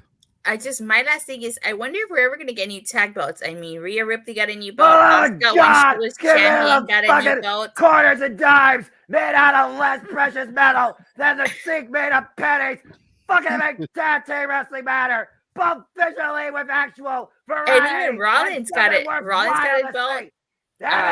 Roman got a new belt. So the only belts missing are the tag titles. So Noah. That's not a new championship. Noah. That's a freaking rebranded WWE generic title. Preach it, brother. Noah. What? We agree with you, but let Nutella get her point across, bro. It's okay. Like I was saying, Rhea Ripley got a new belt. Asuka got a new belt when she was champion. Rollins got a new belt. Roman Reigns got a new belt. The only people that didn't get new belts were the tag team champions. So I wonder if now with Nick Aldis in charge of SmackDown, I wonder if he, will create new SmackDown tag team belts. I honestly thought he can announce the split of the titles after that. Yeah, same. So, but I knew we weren't gonna get new tag titles when there was no little table with a bag on it. So, but I would think that if not this year, with only 2 months left in the year, maybe next year with the road to WrestleMania, maybe we'll get like a whole tournament for like SmackDown tag titles or something. Well, actually, it would be WWE titles and world titles, like in the Ruthless Aggression era. So, we'll see. That's a hell of a Mm-hmm. Oh, that's it. Okay. Who else would like to speak on this? I think it's just Walter and Noah now. You want me to go, Noah, so you can rest your voice a little? Go ahead. I'm still awake. So there's that. I'm working on yeah, I'm glad to see this, but at the same time, you got to take things with a grain of salt. 5-6 months ago, we were all talking about Vince no longer in the company, retired, and 6 months later, we're still talking about him. So it's kind of hard to just believe everything until you, like Noah said, until you hear it from WWE or you physically see it. Then you can't just believe everything. But I mean, all signs point to it. But hopefully he doesn't. I don't know if he can weasel his way out, because they did say he had some ironclad things in his contract. We don't know what that contract says, so hopefully he can't weasel his way back in. But we'll see a different direction. Maybe Triple H can keep Raw and SmackDown actually separate now that there's GMs. Just please don't go back to that brand supremacy bullshit for Survivor Series. Leave it at War Games. Don't go back to that crap. That, oh, hey, I was blue 2 days ago, but now I'm all about red and I got to defend. Don't do that crap. That has been written all over it. But if we see War Games return, we know Triple H has his power. And then hopefully we just see a better product. I'm all about competition. Both products from more than, even though we talk about WWE, but from all companies, I would love to see, because it's all about professional wrestling, as Noah says, all the wrestling. So and sports hopefully Triple H can do it. Yeah, and sports entertainment. So we'll see, but it's hard to just take it as 100% because we're talking about Vince McMahon. He finds a way. It's just one of the smartest. You can say what you want about him personally, but he's one of the smartest businessmen. And if you think he got outsmarted by somebody, don't. Until we see that man breathe his last breath, don't underestimate that man. Team SmackDown brand supremacy. I was always believe it or not, I was always Team SmackDown when it came to SmackDown versus Raw. I was always Team SmackDown. What about you guys? Same. Same, because it was the more wrestling focused show. Then NXT arrived on the scene. Yeah, me too. Because especially because they had Eddie Guerrero back in the day, and that was just my dude. Yeah, it was hard for me back in the OG era because you had the SmackDown 6, but then Raw was really stacked also. But yeah, I would definitely say here recently SmackDown is the superior product. Mm-hmm. Give me brand supremacy war games. What do you think about that, Walter? Nah. I was Go ahead. I was whatever Undertaker was on, I pretty much was that. Cause you know me and Undertaker. That's my like woo. So that's Same. how I was. He's my goat. Yeah. I think War Games is going to be Judgment Day versus whoever. Yeah. Judgment Day and Bloodline versus Cody, Yeah. Jay, KO, Sammy, etc. I'll say this: Triple H is really in charge. If we stop getting Kofi Kingston and Xavier versus Viking Raiders in some shape or form, because every goddamn week it's one way or another these two are facing each other. Like if we get away from that, Triple H is definitely in charge, and I might believe it. Because damn it, I'm sick of seeing New Days versus Viking Raider or some iteration of it. I want the New Day to bring back their Power Rangers attire. Right. That was That was pretty legit cool. like my favorite outfits they did. I'm surprised they never made action figures of them in those gears. Oh, I totally would have bought those action figures. Mm-hmm. They might not have been able to get the clearance from Saban. Hasbro now. True. I feel like they could get the approval from Hasbro. I feel like though I think they retired those attires though. I know they paid tribute to JDF at a house show, and then since then they have never worn that attire ever. That would make sense, man. Yeah. Well, if it's a Hasbro thing, then it could be an issue of Hasbro versus Mattel. Yeah. Ooh, you're right. Since Yeah. Mattel makes the WWE action figures. So That would do it. that might be why. Yeah, that's probably a reason why. Noah, why don't you simply give your thoughts on this? So the topic in question is creative direction in WWE permanently changing for the better? Don't assume until you see a press release from WWE. I will say this, like I said earlier. This year's PLEs have been better WWE PLEs in a long damn time. They don't feel like one match write-offs that I regret watching a lot of the time because they bore me. Calling this stuff with Jada this year has been absolutely fun. The longest time in a long time in WWE since I feel Triple H influence has taken over. Now, this whole idea of brand supremacy, brand split, LOL, kiss my ass on that shit. I don't believe that for one damn second until you get rid of the strawberry and blueberry straps and you don't have cross branding across all three brands, where NXT at the end of the day is still looked at as should only be looked at as developmental. As far as War Games, Bloodline, Judgment Day, because you don't have a 4-person faction besides Judgment Day, I guess that makes sense. And as far as makeshift rivals, maybe that's the way you tease the road to WrestleMania with Roman and Cody and Jay and Jimmy and insert tag team alpha mega subplot here. I don't fucking know. I'm not really sure, but I do like the idea that Raw and SmackDown are led by two brilliant wrestling minds that don't make it about themselves. They make it about the talent. That right there does give me more optimism to believe there is positive changes that could come to the WWE. But I'm still holding out when it comes to anything WWE, because the one thing you have to always consider, that parasite Vince McMahon still has his grips with this brand one way or another.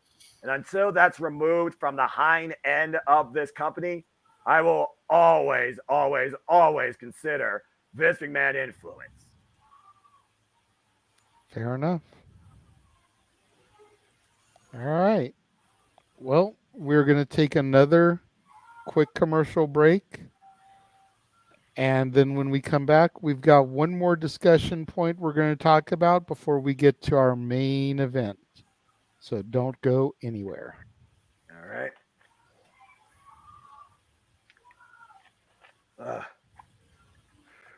You ever wanted to come into a sports bar where the barkeeps know their game? Well, the Jeff Beecham Network Multiverse of Media has got a production just for you.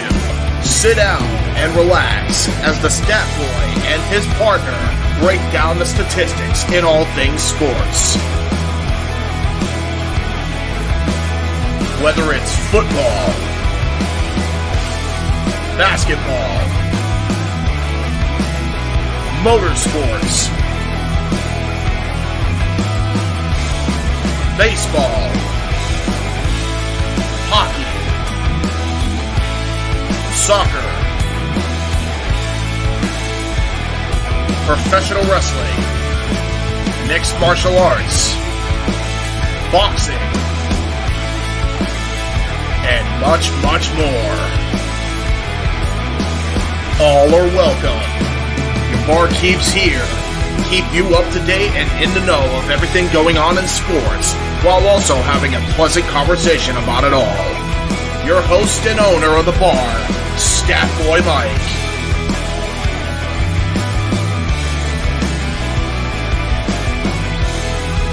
His partner in crime, Dory Lou. And a host of other guests coming in. The food's hot, the seats are warm, the drinks are ice cold, and the sports talk is plentiful. Cassidy 18 Studios presents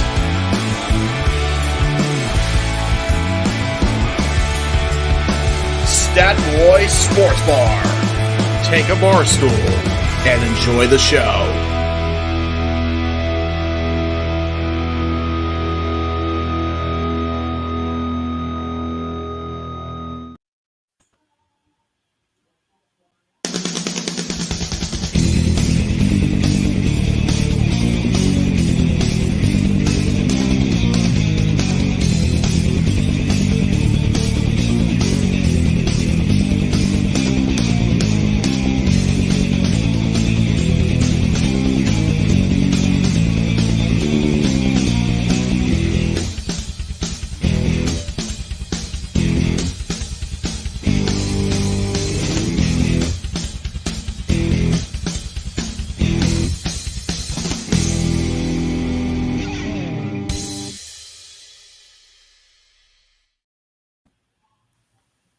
Who will be bound for glory? We'll find out on Haunted Hangman on Saturday, October 21st, not the 28th like is in that trailer. Haven't had the opportunity to remake the trailer with everything going on this past week. But the Haunted Hangman was bumped up a week due to one of our contestants' availabilities. So make sure you guys stay tuned in immediately following Bound for Glory next week, as Dattila and Noah call the action for our newest game night event, Haunted Hangman, which is basically Wheel of Fortune with no wheel. So, That's funny. Accurate. I mean, you think about it, both games are word/phrase solving games. And we just don't have a wheel to spin for dollar amounts or anything. So instead, we're doing the classic Hangman. It's Halloween. So what better thing to do than to start, they get it wrong, draw the head, get the next one wrong, you draw the body, the arms, the legs. You're eliminated. Your dude has been hung. He's dead now. It's a perfect Halloween type game, Hangman. Six strikes and you're out. And there will be no image of Ray Taylor on that. Yes. Accurate. So the next topic, just probably a quick discussion point until I get some more notification from Jeff, because he was saying that he may be departing the Kings game just a little bit early because, well, the Kings are playing like the Kings. So, An angry Jeff. I've only been to one Kings game, and it was at when the Staples Center was still the Staples Center. And I It got a will shirt. always be the Staples Center. It will always can't be the cut her Staples off. Center. Sorry. Is this You were still saying- 3-1? I think so. You were saying, Datilla? Oh, I said I've only been to one Kings game ever in my entire life, and it was they played against some Canadian team, and I got a free shirt. Nice. Yeah, the this Kings is are what- Jeff and I's team. We support them through thick and thin. And I mean, Jeff was almost born inside the forum during a Kings game. That's how deep his love of the team runs. Wow. So it's just one of those things. When they lose, he's angry Jeff. When he wins, he's happy Jeff. We've already got the main event topic coming up with Tony Khan and his shenanigans of the week that are going to elicit angry Jeff responses. And now he's coming into the room when he gets here with a losing squad. So I'm so glad I've been a good boy this week. yeah, don't push it, Mansfield. I know, but Lisa's anger won't be directed at me for once. Jesus, it's 5-3 at the end of the second period. I mean, there's still hope, but you know, the way the Kings been playing, not likely. No. But any event, the next topic is going to be a real easy one, as Ronda Rousey seemingly announced her retirement on her Instagram this past week.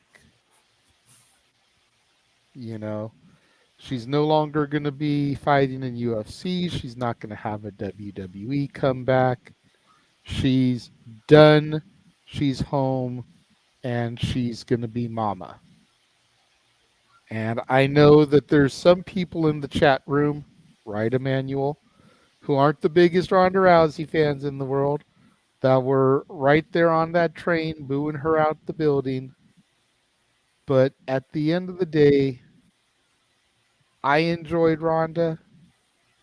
I've followed her pretty much since her UFC career. I'm sad to see her leave, but I'm glad she's doing it on her own terms. That's the key when it comes to any of these combat sports performers, whether it's a boxer, a UFC fighter, a wrestler, it's leaving on your own terms. Mm-hmm. You know, she's decided that she's made enough money from both sports. She can probably get endorsement deals up the wazoo going forward. She's still young enough where she can maybe make a move in Hollywood. She's already done a few different action movies. Most notable for me, Expendables 3. You know, she can still have a career outside of sports. I don't know if she wants to have another kid, but her kid's like not even a year old yet? I don't think so. Maybe a year and a half. You know, it's getting to that time frame where you really want to be there for every moment in your kid's life. So I give Ronda nothing but the respect that she deserves. I wish her the best in her life going forward. And hopefully I'll get to see you doing something you love at some point down the road. Whether it's a movie, a TV show, a commercial or something, showing some product, public appearance, meet and greet. Maybe she'll eventually go into the WWE Hall of Fame. Maybe not. Maybe the UFC Hall of Fame. Maybe not. We'll just have to see what happens for her down the road. But thank you for all of your years of entertainment, Ronda Rousey. I'm going to throw to Mikey next because he did say that now that Noah is here, he'd like to dip out. So I'll let him talk and he will say sayonara and we'll move on from there.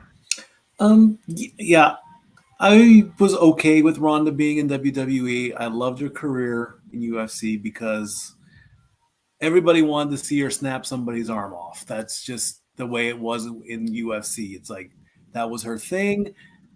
You know, she give you the death stare and you're tapping within 20 seconds. With Jade coming in, though, I would have liked to see maybe Ronda be the first one. Take out the baddest woman on the planet and establish yourself as a new bad woman on the planet. Then go out and be a mom.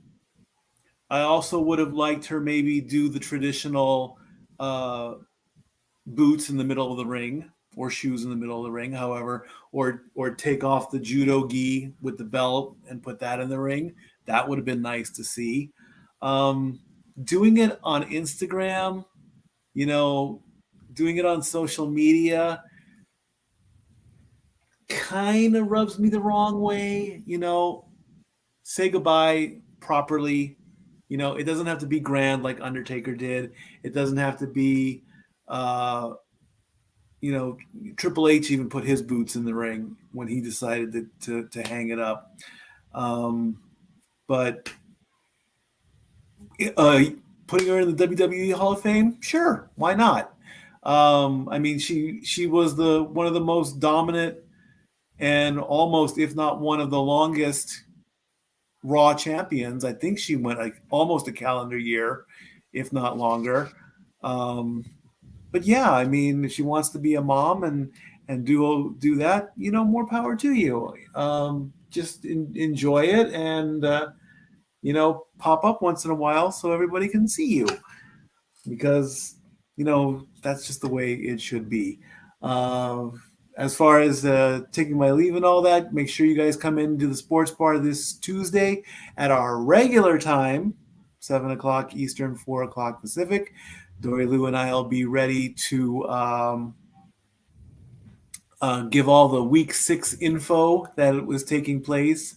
And also there's apparently a big golf rant coming up that's not coming from me. I don't know what this is all about. Zach already messaged me earlier and said, hey, I've got something to talk about. I said, fine. And of course, the first week of the NHL will be wrapping up. The Ducks started late, and right now they're not doing very well against the Golden Knights. But let's face it, it's the Golden Knights as they want to get their defensive Lord Stanley's Cup in play. They're doing pretty well. Follow us on social media, on the Twix or the Twitter or the X. Call us whatever you want at LBStatKid1977 and Hathaway Lou. We're also on Instagram at Dory Lou and StatBoy13. Our Facebooks are our names. Let us know what you want us to talk about. Use the hashtag StatBoyApproved and StatGirlApproved. And we'll see you all later. Thanks for having me on Open Night, Mike. I love you all. Bye, StatBoy. Out. And then there were 5. Who would like to go next regarding Ronda? Go ahead, Josh. I'll do it. Yeah, sorry about that. I had to let my sister in because I accidentally locked her out. Yeah, so I was a bad brother right there. Right, sis? Yeah, I had to let my dog in too because she was scratching at that door. That's not really a botch. That's just lapse memory. So I think that's an excusable mistake. Oh, mine was a botch because I accidentally put the shovel on the door, and I don't know why I did because I knew she was still coming back tonight. So mine was a big botch. Fair enough. On Ronda, I don't know if I would even call this an official retirement announcement because it was so nonchalant. Also because of the fact that WWE has not acknowledged it as such. I really think if this was an official retirement announcement, that WWE would have recognized it at this point. Maybe. Yeah, so I really think that if she was officially talked to WWE about retiring, that would have been more of an official. Like WWE would have done something on SmackDown saying, Ronda Rousey's retired, congratulations, etc., but there wasn't. So I think that's just her doing something little like that without any actual communication between WWE on if it's an official retirement. Because the question is she still under contract? or would her contract transition to sort of a Legends deal? I would love her to see her in a role of a Legends deal ambassador role, as many of the others have transitioned into. I think that'd be great for her to do. Does she want to do that, though? That's the other question. So it's probably more of a retirement in the vein of when she left after Mania 35 to take a break for a couple years, have her kid, and then she came back in 2022. So she was gone for about 2-3 years. So is it going to be like that? We'll see. Time will tell. I enjoyed Ronda's last run. Honestly, I was fond of her when she started. Hated the little heel turn. How she was like when she first came back was but I really liked how she got more towards the end. So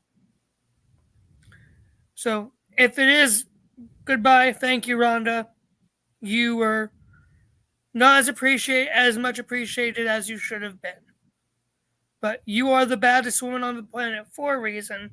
Thank you for all the entertainment. Okay. Before I ask who would like to go next, I just saw Emmanuel's comment pop up about him hating on Ronda, and I remembered I completely skipped his super chat. So again, let's finish this topic, Emmanuel, and I promise we will get to your super chat. I'm not going to completely ignore it, especially since Jeff wants us to try to stall as much as possible so that he can be here for the main event. So we will get to that still, so that we can try and stretch and give him a little bit more time. Noah, my friend, if you are so tired that you need to crash, don't feel like you have to stay around for our accounts, my brother. Nah, you already know me. I'm fine. I know you, but I also want you to know that you don't have to stay here for us. I know. I'm aware. You're good. Take care of yourself. So. Yep. I always strive to, always do. But I appreciate you. You're good, bro. I'm good too. I appreciate that, Noah, and I appreciate that, Emmanuel, saying no worries. So, which of the three of you would like to go next in regards to Ronda? I'll go. Go ahead, Walter. All right. Well, you guys know how much I love UFC and MMA. If this is the end, she was a pioneer. I poke fun at Ronda. I even did a parody of Mandy from Barry Manilow with Ronda replacing the private chat, but it's all in good. It's all in good fun. I do like Ronda. Like, she was a pioneer in the sport, the MMA. She put women MMA on the map. It wouldn't be what it is. You wouldn't have the Amanda Nunez and Rosa Namajunas and all these people that are great right now. If it wasn't for Ronda. Like, yeah, she lost those 2 fights and it damaged her psyche a little, but she did a lot more than a lot of people would even try. She came to a different sport. She succeeded. I mean, wasn't the best promo work, but she succeeded. She got I'm a little disappointed that she did all that to put Shayna over, and what WWE is doing with Shayna now is a little disappointing because Ronda kind of gave her the rub on the way out, and then look what this has happened. But look what happened now. But you want to live your life on the farm. You made enough money, bless you. Like, you made enough money where you're not forced into doing what you don't want to do. You want to raise a family. You want to have your husband there on that big farm you got and your animals, and more power to you. Do what you got to do. And thank you for the entertainment. I just feel like you left WWE a little incomplete. Like, at least I can say your UFC career was complete. You did what you had to do. It just feel like you got so much more to do in WWE, but maybe you come back every now and then, maybe as a Royal Rumble surprise every year, like do it as a nostalgia act for a little while. You don't have to come back full time. You could just always do that. Come part time for WrestleMania season, do something in the Rumble, set up WrestleMania match, and then go back home, do some part time. I mean, there's a lot of options here. Make movies, like you said, she was in Expendables. She was in one of the Fast and Furious. Forget which one. There's so many, goddammit. I think it was the 6th, I think. Or the one in Abu Dhabi, whichever that one was. That's the one Ronda was in. Yeah. So more power to you. Do what you know. We can only be so lucky to make so much money where we're not forced to do what the hell you want us to do, and we can just chill at home. So she Right. made the money. Let her let her do what she's got to do. You worked hard. Like people will be like, "Oh, you still got it. You should be empowered to fight." That shit is hard. If you know to train and especially in MMA to make weight and how much you got to train and what you got to do and the complete diets you got to get on. So more power to you, and I'm just glad you get to do what you want to do in your life. So, and that's it for me. Like I poke fun at her and everything, but it's all in good fun. She was entertainment, and I have all the respect in the world for her. Okay. Datilla? Well, I'm gonna, I wasn't the biggest Ronda Rousey fan. I knew of her and I knew of what she did and accomplished in UFC. So, in terms of WWE, I feel like her booking wasn't the best. I feel like there could have been so much more done with her and Shayna Baszler as a tag team. I feel like that storyline started and ended way too soon, but she's done. She went out the way she wanted to go out. She put Shayna over. Granted, it hasn't done much for Shayna. I mean, it seemed like they tried to pair her up with Zoe Starks, which I wasn't a fan of. But if she's done, and she doesn't need to come back if she doesn't want to. So, but like Walter was talking about, she did open the door. She did pay the way for women in UFC. So she gets props for that. And I did like the fact that she wore that white Power Ranger attire, which JDF, acknowledged. So she got my vote there. Yeah. Okay. Noah, go ahead and bring us home. It's one of those things where, in hindsight, at the end of the day, no matter how much you judge a person's performance value in your own perspective of focused entertainment, you can't deny what Ronda Rousey did to elevate the presence of the women in WWE, let alone their game. Truth be told, the fans may not have agreed with it. They may have literally thought, why was she in this in the first place? If it wasn't for Ronda Rousey, you didn't get WrestleMania 35. If it wasn't for Ronda Rousey, you didn't get that mainstream appeal. For all we know, if it wasn't for Ronda Rousey, UFC would have literally turned a blind eye to WWE because she literally was the only one to truly turn combat sports more fully into a WWE career and stuck around for the long haul and became a champion and had incredible moments from it. Ronda Rousey has been one of those trailblazer, record breakers, definers of women in sports. Period, point blank, simple. But at the end of the day, she has her own goals. She has her own obligations. She has her own motives. If her biggest motive is just to simply relax at home with her husband, that at one point saved her from her own demise, if we all remember that story from the UFC and that knockout there. Yes, Walter, I watched UFC a little bit back in the day. I even watched Invicta. Then that's entirely up to her. She also, of course, is a mom now, so she wants to focus, be around there for her daughter. Don't blame her one bit. It's super easy for us to pass judgment on what we see in the ring versus the person that we have no idea what she's like being with, especially when all you can do is judge based on what you hear that's reported. If Ronda Rousey chooses that this is it for combat sports, more power to her as long as she has come to a decision. That's all that matters at the end of the day. Not my own critique. But there's no denying that without Ronda Rousey, you don't have the women's division in WWE at the point they are today. So thank you, Ronda. I got nothing but respect for her, for everything she's contributed to sports and sports entertainment. Everything else, she's her own person. I have no right to judge. Mm-hmm.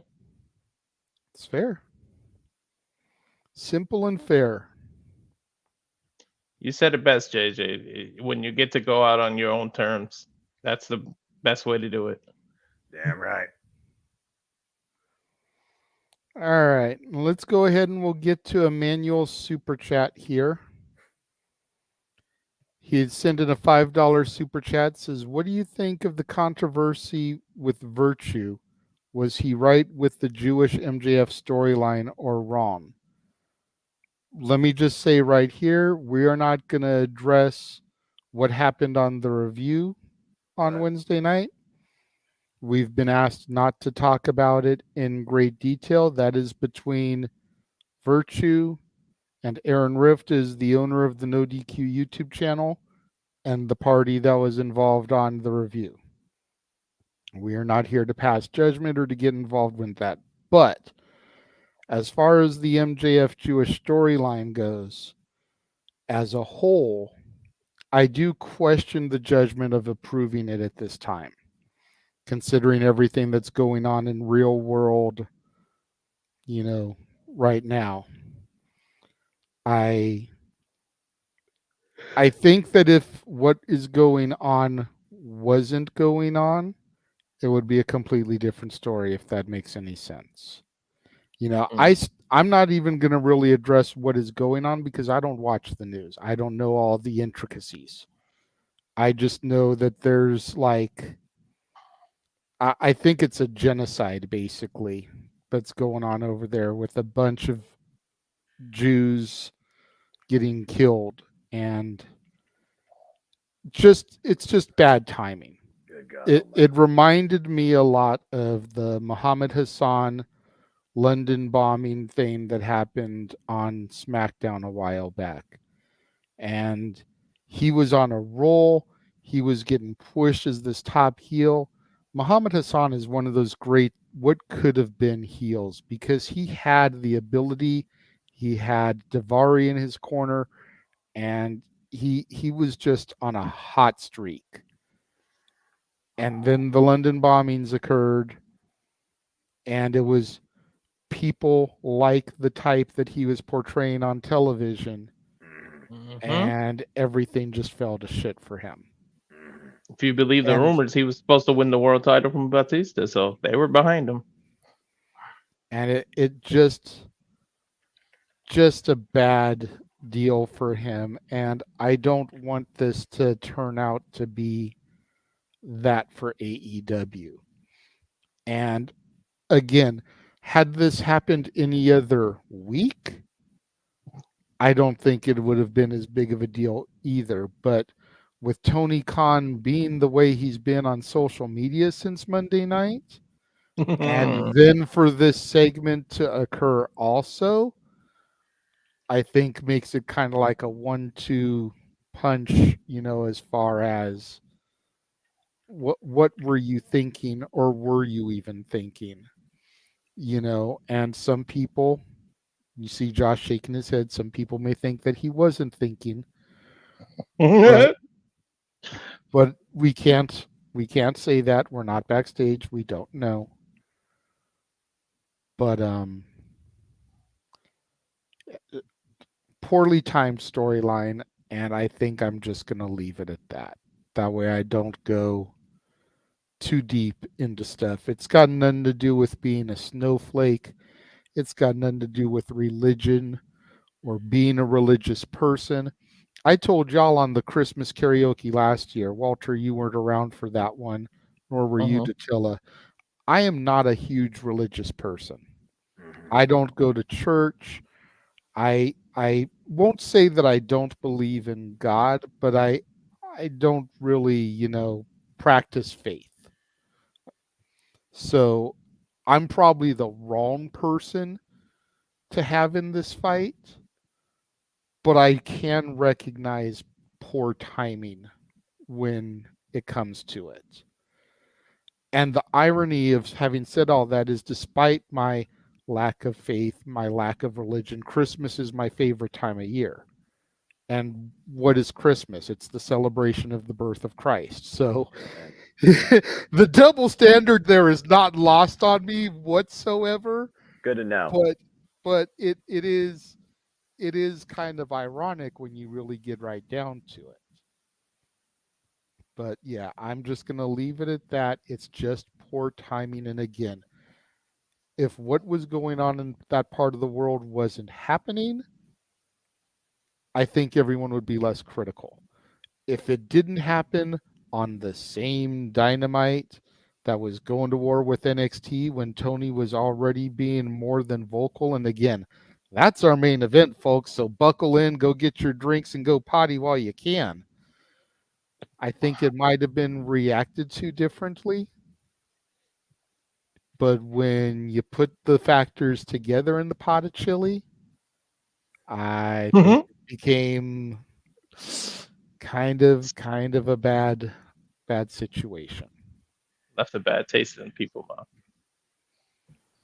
We don't need to go down the rabbit hole on this. If anybody has anything they would like to add to it, feel free. Otherwise, we can kind of go to commercial and move along from this topic. I'll just say thank you, Emmanuel, for the super chat, but we have to respect wishes of people that we're associated with. So yeah, yeah. Trust me, there's a renegade about 12 years ago that would have been like, screw what they have to say. I'm going to discuss it anyways, because people have to remember that for a short time there, the Casa and No DQ were in a war because of us stealing Jeff Meacham from them and things that transpired at a Talk Wrestling after SummerSlam 2010. But completely different times. Me and Aaron Rift are cool. We hung out when he came out to Cali the last time. We all went to lunch, me, Jeff, him, and I want to say the gentleman's name was Brett. We all went to lunch and hung out. Aaron's giving me access to his no DQ&As and no DQ reviews for Throwback Thursdays. I've been able to be a frequent panelist on the reviews for the better part of the last year. I'm not trying to fuck that up. Because then Walter's going to be on even more than he already is. Right? But I digress. So if anybody has anything that they would like to add, feel free. Otherwise, again, we'll roll to a commercial. Does anyone have anything you want to add? Yes, Josh. So, not going to go on the controversial thing would happen on the review. I didn't even watch the review yet. I don't have plans to watch this past review just because I don't want to deal with that. But for any fellow Catholics, real quick, the Cardinal Patriarch of Jerusalem, Cardinal Patriarch Pier Battista Pizzaballa, has called for a day of prayer and fasting on Tuesday, October 17th for peace in the region.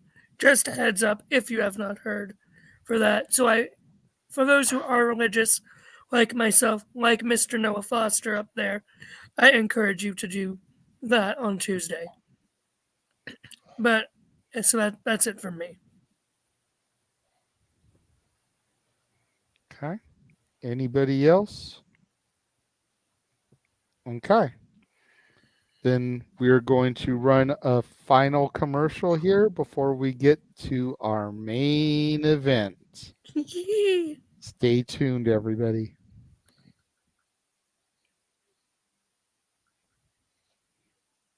Hello, pals. Alyssa Marino here, and as a friend of Parker Kane Promotions, I am super excited to share the awesomeness that they've got in store for you this November at WrestleCade. You'll be seeing the world-traveling Capital Championship Wrestling Global Fighting Champ Rebecca J. Scott, a rising star who's been featured on Ladies Night Out, MCW, and more, the stunner Emily J, an internationally traveled talent who you've seen on NXT UK and Stardom, Angel of the Ring Zaya Brookside, and NWA World Women's Tag Team Champion Chicago's Sweetheart Missa Kate will also be appearing live. It's all going down WrestleCade weekend in Winston-Salem, North Carolina. You can catch these stars brought to you by Parker Kane Promotions on Saturday, November 25th from 10 a.m. to 3 p.m. And be sure to stick around for Ladies Night Out the following day on Sunday, November 26th. You can get your WrestleCade weekend tickets at WrestleCade.com.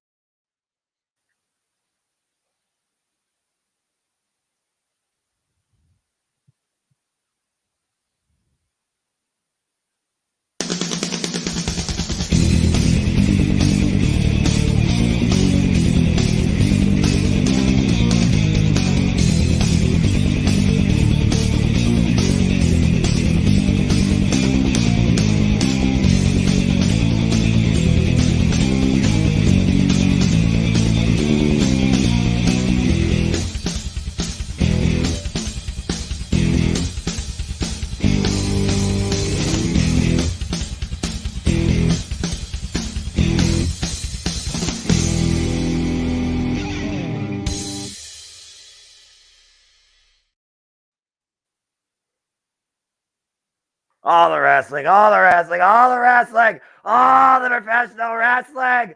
Damn it. and sports entertainment. JJ, why do you make him do that when he has no voice? He does it anyways. I don't force him to. I just know Noah's going to. Yes, I am. So why not give him the solo shot? Like, I will always hold up to celebrate my passion and excitement towards all things professional wrestling. Damn it! And Noah's faces during those commercials, man. Subtle investment lately in sports entertainment, but still proceeding with caution. his reactions are the best part of those videos, man. It's like, some people sit there and watch YouTube reactors, reacting to TikToks and shit. I would just love to, Jeff recorded it last time, but I want to just record just Noah's reactions, then go back and insert it while the video is actually running, so people can see his face reacting to each video. I think it would be priceless. Like, I think that might actually go viral. Noah's reactions to the stuff. Because it comes up, it's like Bound for Glory. Yeah, yeah. Halloween Havoc. Maybe. And then it comes up to Full Gear. Yeah, yeah. Wrestle Kingdom. Yeah. It's like Survivor Series. His reactions are just the freaking best, for real. Wait, how are you guys seeing his reactions? I just see the preview. I just see the previews too. Because he's a producer. I just saw a recorded version of it. I'm the producer, so I have all 5 of you underneath the StreamYard. Yeah, that's right. So I can see what you guys are doing when you're off screen. That's why I always turn my camera off. But how did Walter see it? I saw a recorded version. Jeff actually recorded it the last time. Watch this. You're not going to be able to see what he's seen, but it's the same trailer I just ran. Just roll with that. But here's the reaction, and just pay attention to Noah's little square.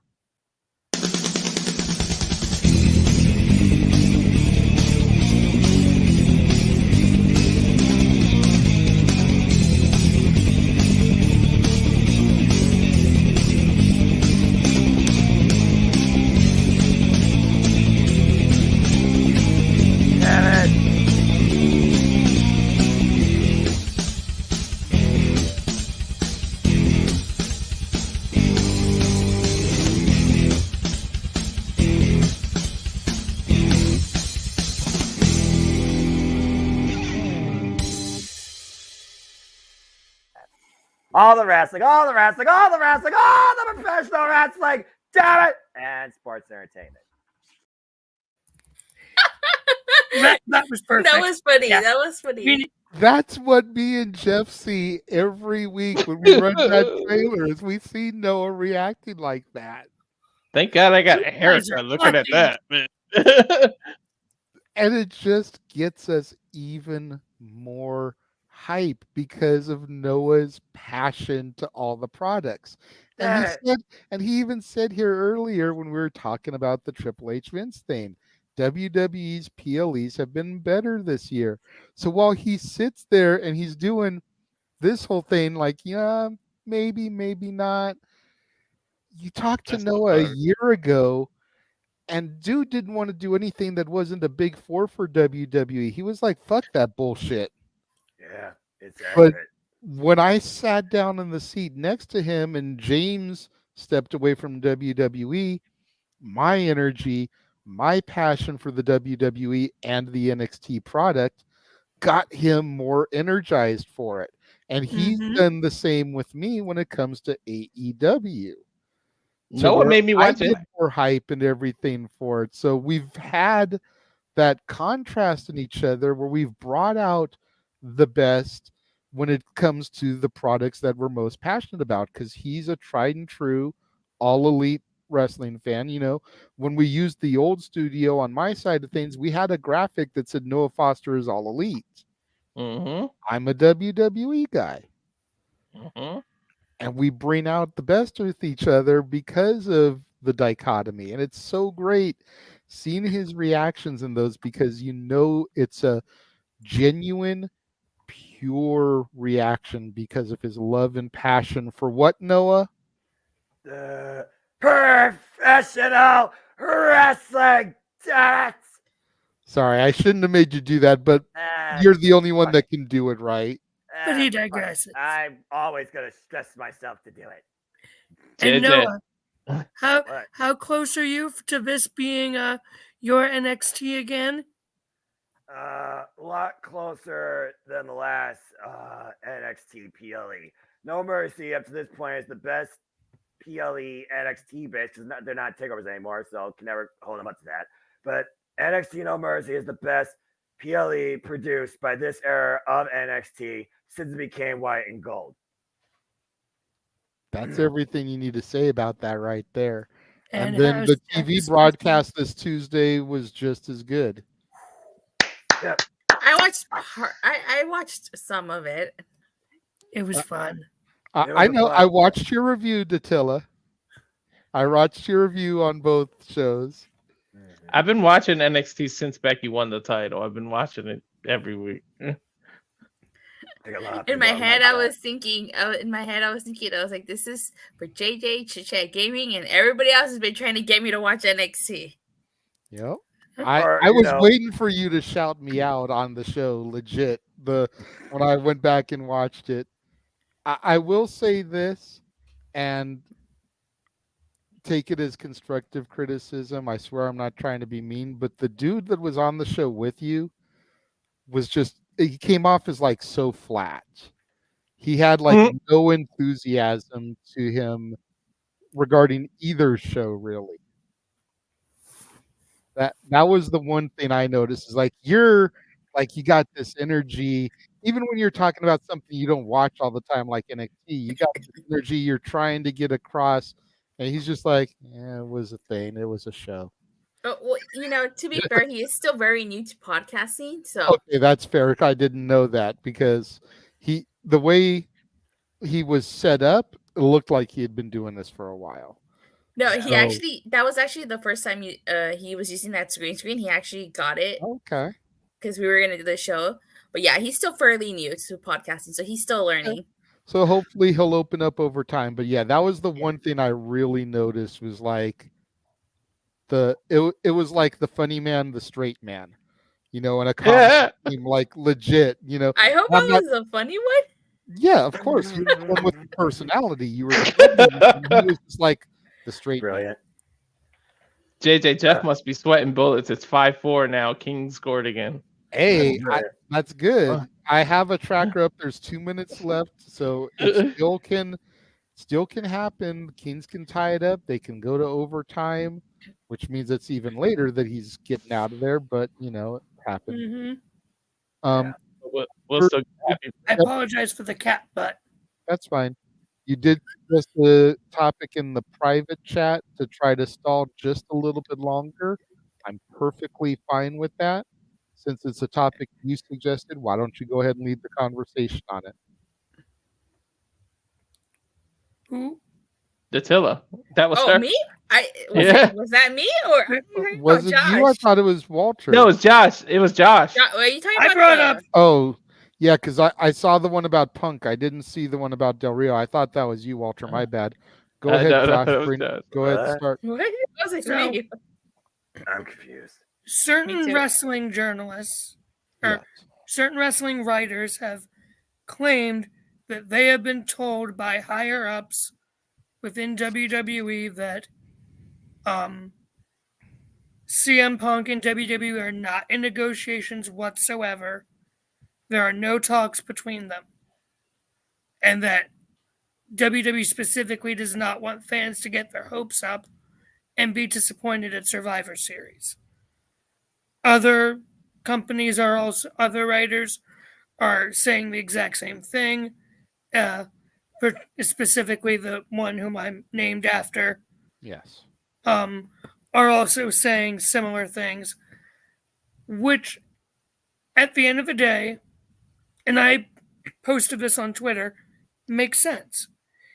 If Punk is under a non-compete clause, WWE legally can't be in talks with him until the day that non-compete ends. It's different Do we know? legally between a superstar who is released and there's a certain amount of non-compete on a contract versus someone who them and the company agree not to renew a contract, where it's just clean break when the contract ends. I thought they could still talk to them. They just couldn't sign them and have them on their show until the compete ends. I believe it's WWE specifically cannot reach out to that person, at least from my understanding of it. And that's a thing. That's the main thing. Like, WWE legally cannot reach out to Punk. Does Punk want to go to WWE? Probably. But are they in active talks or negotiations? No. I thought they couldn't reach out to actively contracted people. What? I thought they couldn't reach out to people who are still under contract, but if you're terminated, that's different. Well, if you're on a non-compete clause, you still can't sign. Do we know if he is? Show. And we'll get to WWE tampering later with our main event, I assume. So, they have not ruled out the possibility of the day that Punk's non-compete lapses, they have that talk, and it happens right then. That has not been ruled out. It just is very unlikely. I didn't hear anything about a no-compete clause. Like, I haven't heard anything about that. Yeah, same. I haven't heard anything about Punk has either. alluded to it himself when he's done his MMA commentary, saying he can't do anything for a couple months. And that's usually how long non-competes are, either 60 to 90 days. Right. So, because Punk himself has alluded to it, I think gives more weight to that theory. Now, again, this is all speculative right now. We don't know, but I would not be surprised if Punk doesn't show up. I thought that was a little Easter egg to talk about Survivor Series. I can't do anything for a couple months. That's what I thought that was. Yeah, he said something about, he's like, I can't do anything until November. Or I'm not busy. I'm not busy. Yeah. I'm free. Yeah. Again, that's Punk trying to put feelers out because Punk wants to go back to WWE, but he has all these other hurdles to get through, Triple H being one of them. And that's not even considering the other main event talent that would have to have talks with Punk because they, as it is rumored, don't want Punk back as it is. So, if it happens, it does, but don't be surprised at this point if there is no Punk at Survivor Series. Here's my thing. Why, and let's put the backstage drama from AEW to the side for a moment. Why would you not want somebody to come back that is a guaranteed draw for the company? Punk moves tickets. Punk increases ratings. Punk moves merchandise. From a business standpoint, it makes sense to sign him. The first $1 million house AEW drew was on Punk's back. Punk was the biggest merch seller for the company. Punk's PO pay-per-views were up. You know, AEW was getting 1 million viewers when Punk was on the show. Why would you not want somebody like that back in the company? And again, put the backstage drama to the side for a minute. Look at it solely from a business standpoint. Why wouldn't you want that person? Here's the thing. Sorry, I had to steal the phrase again. Putting the AEW drama to one side, yeah. Thing is, though, Punk still has a lot of heat in that WWE locker room. And You can say, "Oh, Punk does this business." I would, if I was Triple H, I would not want to risk alienating and pissing off either Seth Rollins or Roman Reigns, who are allegedly two of the names that have heat still with CM Punk. That's bad business to do. Roman's on video saying, "I will do business with them if that's what the is required of me, or that's what the fans is. I don't care if I don't personally like them. I haven't seen I'm that, willing to do business." Yeah, that I was saw straight that out of video. Roman Reigns' video. That was straight out of Roman Reigns' mouth. Okay, I had not Yeah. seen that. So Seth Rollins, that whole interview was in gimmick. You could tell by the way that he responded. Mm-hmm. Roman Reigns isn't even on TV for half the fucking year. Thank you. So I don't give a damn what the 1,139-day reigning champion says. If you only around for 150 of those 365 days, you can eat a dick if the person that you hating on is going to be there for all 365 and moves merchandise and gets ratings and sells tickets. I'm sorry, but I'm not JJ's sorry. like, you. JJ's like, acknowledge these nuts. You know, I'm having a hard time buying all these reports because it's kind of like, didn't they do the same thing with Cody Rhodes? That talks had C's with Cody, and then he ended up showing up at WrestleMania. Mm-hmm. You know, Cody and all Rhodes was the worst kept secret in the Holy freaking shit. internet era. Yeah. Holy shit. And not to mention, they're doing all these teases, which it doesn't seem like they're like all the teases are being done by the wrestlers themselves, because it doesn't seem like WWE would allow them to even tease to do those teases without approval. From what's been rumored, Mm-hmm. they went into business for themselves with that. Some to piss Punk off. But that doesn't seem like something WWE would allow. No. And I'm sorry, why would The Undertaker go into business for himself and piss Punk off? Exactly. What? CM Punk and The Undertaker have respect for each other, so explain that one to me. And why Nakamura would randomly do the Thing did GTS. Taker do? Oh, you didn't watch NXT? I When did. he I got did. in the ring, took the microphone, Yeah. took the NXT logo off, just like Punk was doing when he came back for Collision, started taking the AEW logo off the microphones. That's not a Punk thing. Taker always did that with his No, WWE he did mics. not. He No, never he had did the logo not. on his mics. Yes, he did. Mm-mm. Yes, he did. Yes, he did. Yes, he did. I'm gonna make a bold prediction. The reason negotiations stop is because they're done. That ink is dry already. The shit is signed already. That's why the negotiations stop. You don't need to keep negotiating and talking when the deal's already done.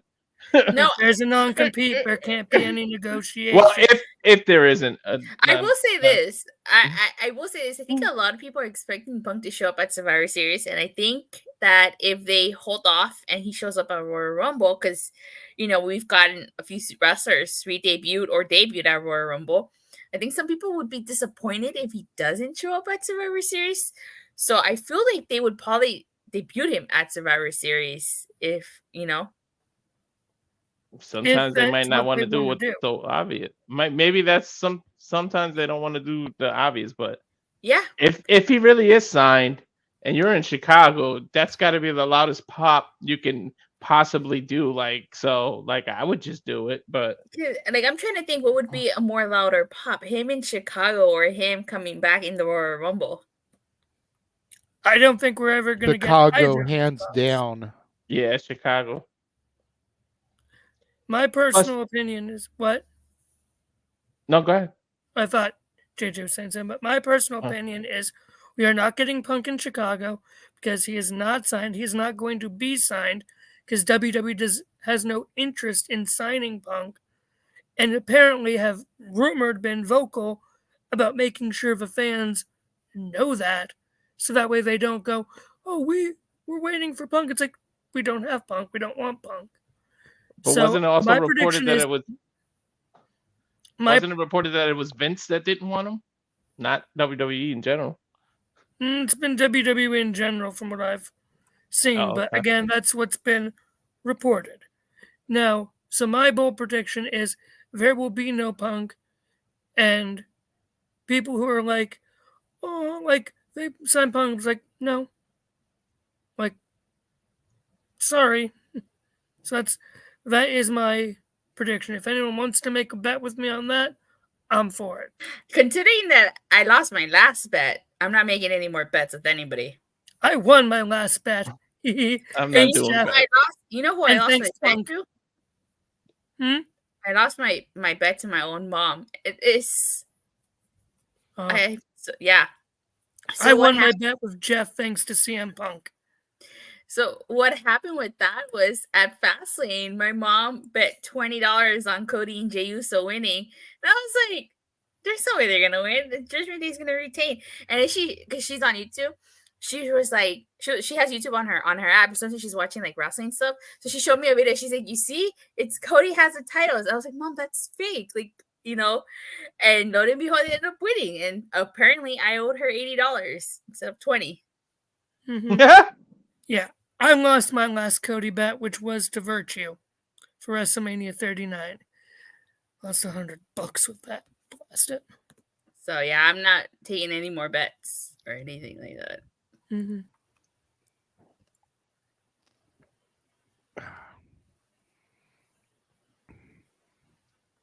And the thing about the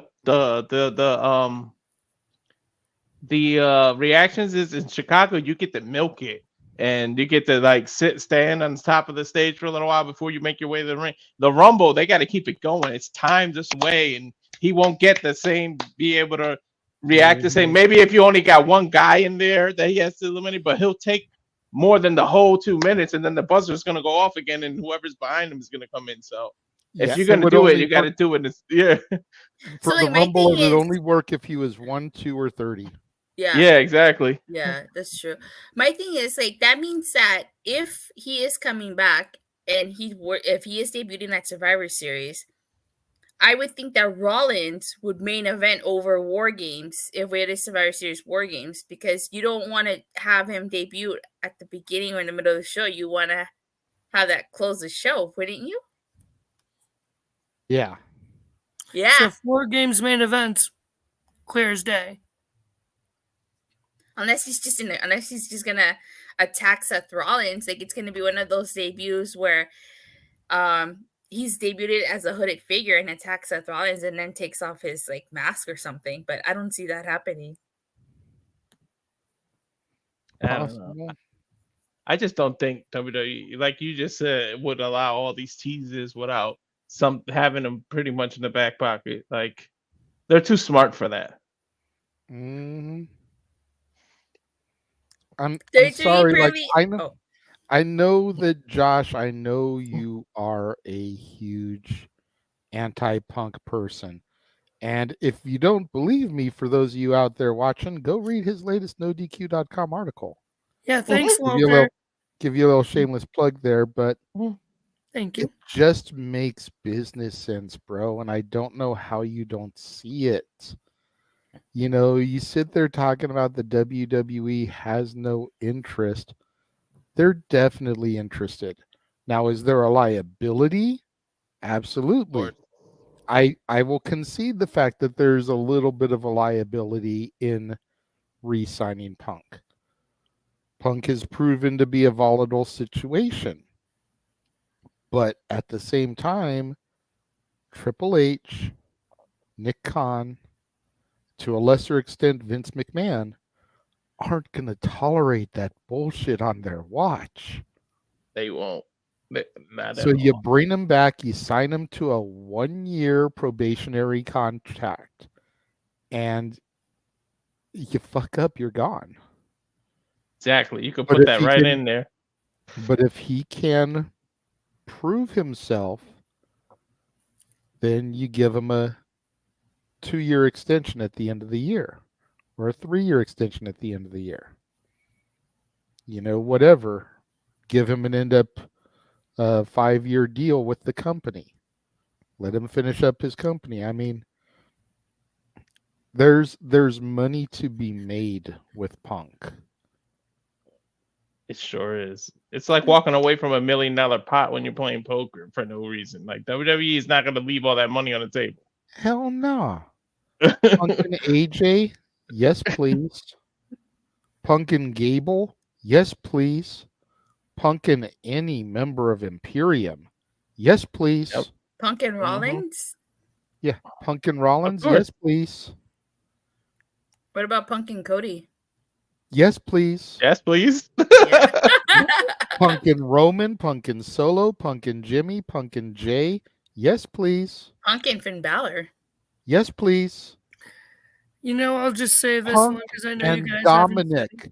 Punk and Dominic, considering that Rey Mysterio himself is on YouTube in a video where they talk to some of Punk's former competitors and rivals, talking about how Punk is one of his greatest WWE rivalries.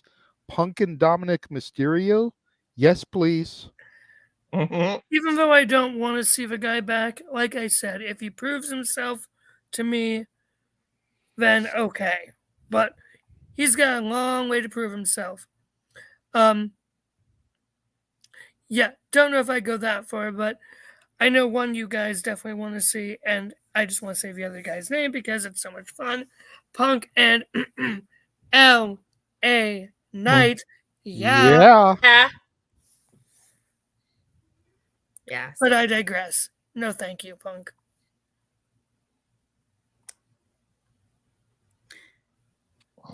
And I would enjoy seeing that, Emmanuel. Seeing Punk get destroyed by chops from Gunther. That I would enjoy seeing. And you'd pay to see it. So they'd still get your money. But yes, thank you, Walter, for being the inspiration for my last article. Walter was your inspiration. I gotta read this article. Yes. Oh yeah. Saying, if I'm excited for Edge's return, Edge's going to AEW, I have to keep that energy up for Punk going to WWE. No, I don't. So ergo, an article got written. I think no matter what happens, I think Survivor Series is going to be a very interesting PLE. Yep. Mm-hmm. I just hope it's the last time that the Judgment Day fight, because I'm sick of it. Can we book something else, please? I honestly think that the War Games would probably be the beginning of the end for Judgment Day. I think that they're going to stick together through War Games, but then after War Games, we're probably going to see Judgment Day slowly crumble. You're holding out for a lot. I guess JD McDonough's to join and kick out Priest. I don't know. Are they going to kick Priest out Evolution style? Nah. Now they're just going to be a big bromance blow up between Balor and Priest will just walk away. Someone had a good idea during the review. I forgot who made the comment, but that maybe you have Priest try to cash in and Judgment Day screw it up, and then that's what causes the dissension. That wasn't a bad idea. I forgot who made that comment. Idea. I like that idea too. Like they try to help him, but they actually end up costing him the opportunity of the title. Yeah, I like that idea. The irony, JJ, that Punk was supposed to be a banned topic on Open Mic Night now, but since Jeff's late, we had to go to Punk. I've never said Punk was a banned topic. The banned topic is Punk Elite drama. Okay. That makes sense. Because we have discussed that shit for well over a year, considering Brawl Out was August of last year. And then Brawl In. We've been discussing that on this show for over a year, and it's sad that Punk has been proven right. I'm tired, I'm sore, and I work with fucking children. And we discovered this past week that the biggest child is the one at the top that writes the checks. Tony Oh Khan. yeah. I can stall no more, especially since the Kings ended up going into overtime. Oh shit! So they Oh tied wow, it they up. scored. They tied it up, but yeah. Is Jeff we're- still Oh at the man, game? it's gonna suck if they lose in overtime. I don't No. need an angrier Jeff. Oh dear, come on, Kings. I don't even watch hockey. I was waiting for someone to quote Ricky Bobby and tell me, "Don't put that evil out there, Ricky Bobby." They are in a shootout now. So the game will be ending momentarily, but they are in a shootout. What does that mean? That means they usually trot out either 3 or 5 players from each team to go one-on-one with the goalie. Whoever scores the most out of those 3 or 5 players wins. Oh, okay. Oh boy. If See, I after don't- the 3 or 5 players it's still tied, I think they usually just end the game in a tie there. I know sometimes they'll trot out extra players and keep going until there's a definitive winner. But then there's sometimes when it's just called a draw after the shootout. Emmanuel says they're basically penalty kicks. I assume I he's relating it to soccer. I don't know soccer. Yeah, to be able to yeah, compare I that. don't follow sports, so you guys are gonna have to explain a lot of this terminology to me. Yeah, That's pretty cool. much what he's saying is pretty much accurate. Okay. Oh, it says 6-5 now. Who? Hurricanes. Uh-oh. Is Jeff still there? Did he leave already? No, he's still there. Oh boy. Him and his dad always stayed till the end. So will Jeff join mid-route or? It's possible he will join once he gets to the car. But Is this we at the will- Staples Center? Yes. That's the only thing that arena is allowed to be called. Yeah, this I don't call it the other name.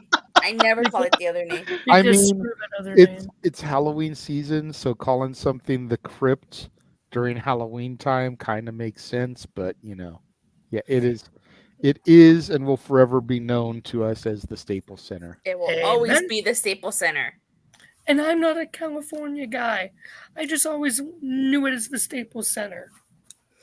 As well, It's you like should. me, like the TD Garden. Like I hate that NBA Live owns the rights to TD Garden. So when you play 2K, you hear Boston Garden. It's like, damn it. Oh yeah. Emmanuel wants Noah to commentate hockey. Mhm. That would be awesome, but he would need a serious crash course in the rules and what stuff is because he doesn't Mhm. watch sports either. You know what we need?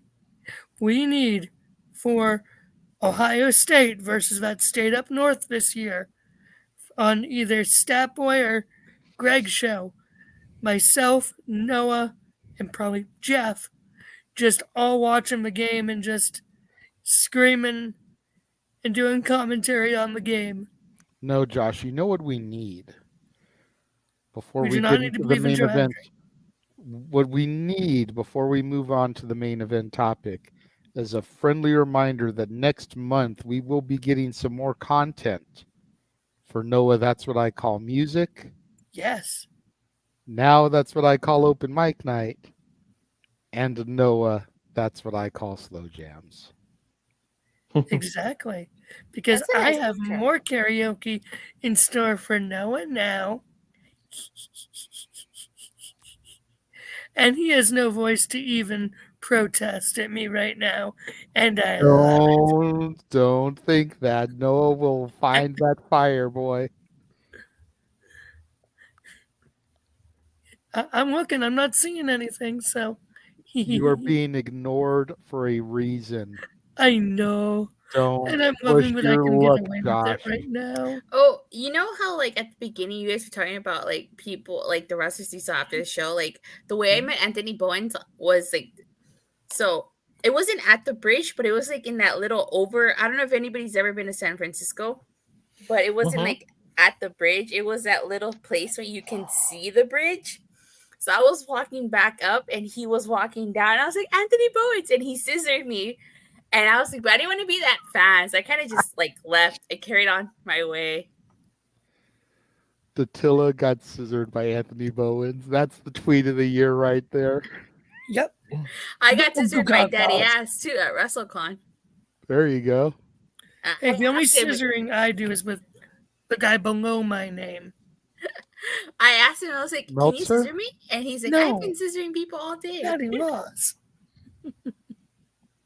Hey, where are you? Okay, there you go. Oh, where are you? Oh. No, looks so confused. Noah's trying to ignore us. He's trying to stay awake. You still awake over there, Noah? Yeah, I'm working on stuff for church. Continue your bantering. You're fine.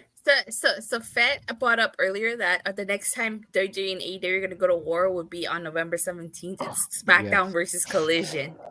Which I will be at Collision. Yeah, I will be at Collision. So we're considering making that another watch along like we did the Tuesday Night War this week. And speaking of the Tuesday Night War this week, are we doing it? Go. Okay, we're gonna start into this now, and I'm gonna ask the people in the chat room to please bear with me. I have like 18 or 19 different images that I am going to be sharing across the screen here. Uh-huh. I have to do share screen for this because I couldn't load all the images into the StreamYard because we have so many things loaded in here already. Mm-hmm. Well, you can only load up to 100 things, and I'm just going to say this. People of the internet, hear my hoarse voice. Don't be a Twitter twat. Thank you and good night. oh my God. That killed me. That killed me. We love you, Noah. So it all kind of began when NXT announced that they were going to be going commercial free for the first 30 minutes. We then go to a TK tweet. Shit.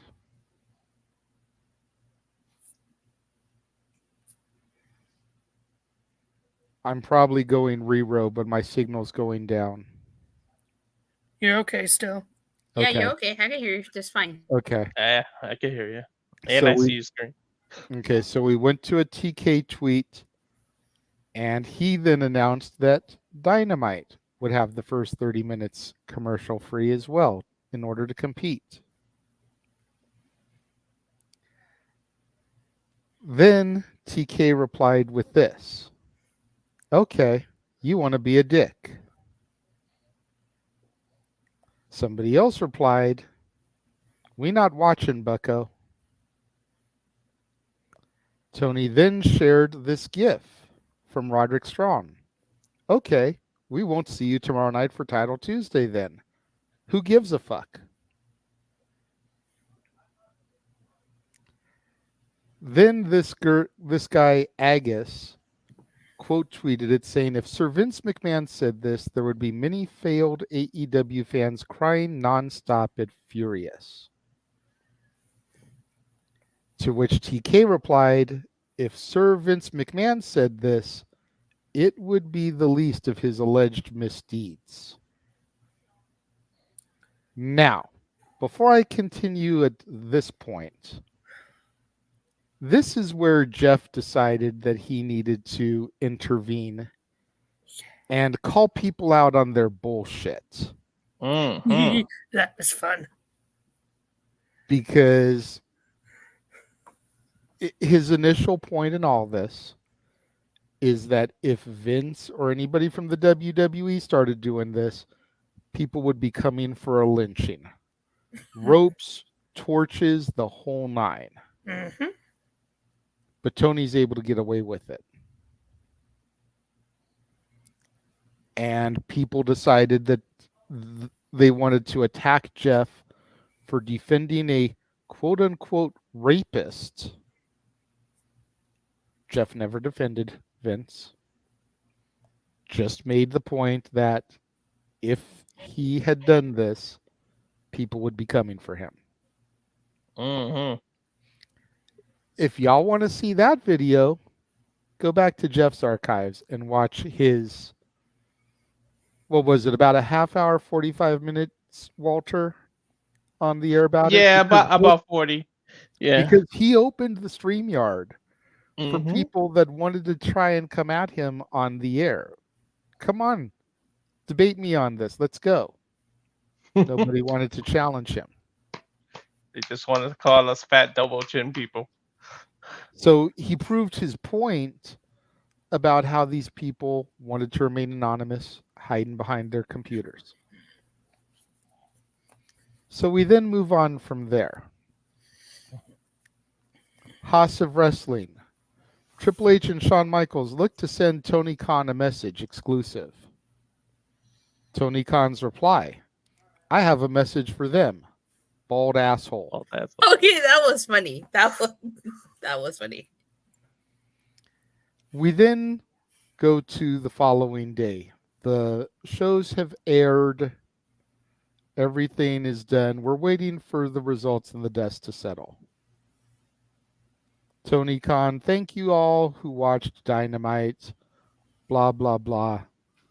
Andrew, we were watching NXT, big dog. Tony's reply, then I wasn't talking to you, and you don't even follow me, so why reply? Again, with the Roddy gif. Who gives a fuck? And then this person, Magic Stream Woo-ah, posts this AI image of Shawn Michaels as the Booker of the Year. To which Tony Khan replies, actually, I'm pretty sure that last night blew whatever chance he had at winning that award. Dave Meltzer then entered the fray and posted a whole article about Tony Khan's Twitter activity. Says, you know what it felt like? And it was a scary thing because of the memories of what happened next. It reminded me of when Eric Bischoff and WCW was doing really good at this point. But when they started losing, you could see that everybody was just losing it on the WCW side. They were ahead for a year and a half, and they probably thought they were going to be ahead forever. And forever didn't last. And Steve Austin got hot, and things changed. And when WWE started winning on Monday night, which was hardly the end of the world because WCW was still drawing very well, and their ratings were still very good, but they were losing most weeks. Not even every week, but most weeks. And they just unraveled, and the TV just got really shitty. And I just remember watching the TV when they did the stuff where Bischoff started challenging McMahon to a fight. And the TV was like so bad. And it was just like, my God, they've completely lost it. Now, the one thing I'll say is the AEW television tonight was hardly bad. It was very, very good. So we haven't seen that yet. But that was a sign when things like that happen, and WCW just went to hell after that. And hopefully that does not happen with AEW. Damn. And then the ratings came out. 921,000 for NXT to 609,000 for Dynamite. WrestleOps then posted a tweet saying that the peak viewership segment of each program that went head-to-head took place in the opening quarter. For NXT, that was Cody Rhodes, Ilya Dragunov, Dominic Mysterio, and Rhea Ripley, which got 991,000 viewers. Whereas on Dynamite, it was the Christian Cage promo in the production truck and Danielson versus Swerve Strickland, which got 731,000 views. And then there was this one from TK. And this is the last image I have. This week, 2 active decades-long rating streaks from 2 great legends were ended. With all due respect, until this week's head-to-head AEW versus WWE, neither John Cena nor Undertaker had ever been on a WWE show with under 1 million total viewers.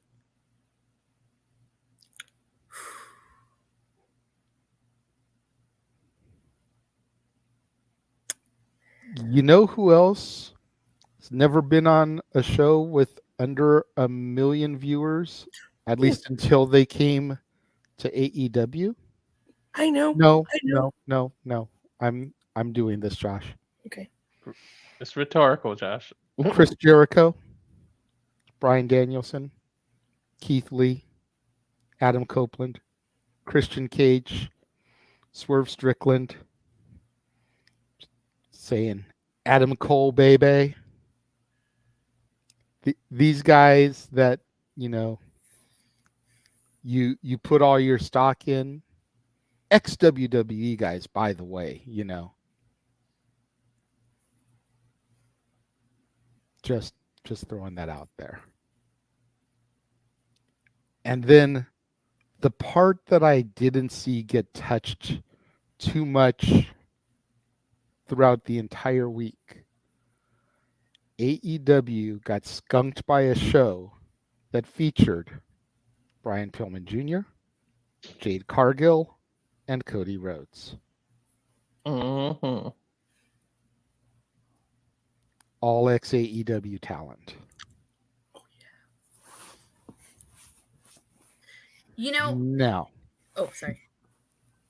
I'm not going to sit here and debate which show is better. Because as we always like to say on Dad's, subjective. Yeah. Everyone has different tastes. Noah prefers the AEW product because it's a little bit closer to professional wrestling. I prefer the WWE product because it's a little bit more to sports entertainment. It's got stories. It's got character development. It's very much like watching a movie, a television show, even a soap opera. Professional wrestling has been called a male soap opera by a lot of people. You can't really argue with that. So I'm not going to sit here and dispute which show had the better show. But this was unnecessary from the owner of the company, the president of the company, whatever Tony's job title is. Unnecessary, uncalled for, unwarranted. I can understand to a certain extent putting a few of those out there to just try and drum up some publicity, try to get a little bit of, water cooler talk going into the show. Cool. There's no such thing as bad publicity. And Eric Bischoff called his book, Controversy Creates Cash. I can give TK a pass on some of that. Mm-hmm.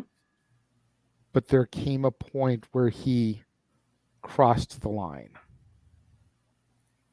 And it just wasn't necessary. And personally, I wish I had the ticker going across right now. The views and opinions shared by the panelists don't necessarily reflect that of Jeff Meacham or the Jeff Meacham Network, Multiverse Media. Personally, I feel like it was Tony Khan's tweets that killed his ratings that night.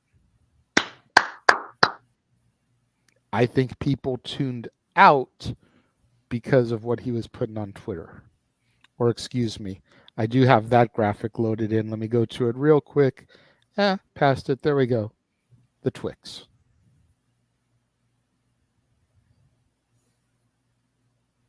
I think TK shot himself in the foot. Oh, yeah. Definitely.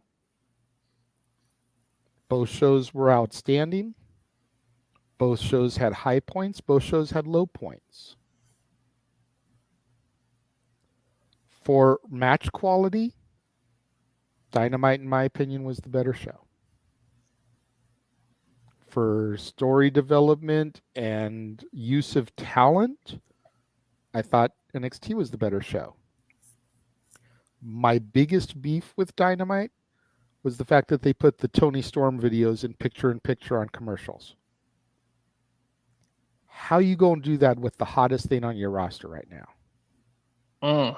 And yeah, I get that there's silent movies, but silent movies still have sound to them. They have the piano music to help orchestrate and set the tone for the scene we're watching.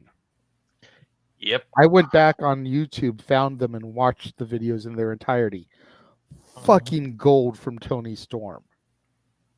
Holy shit. Great stuff.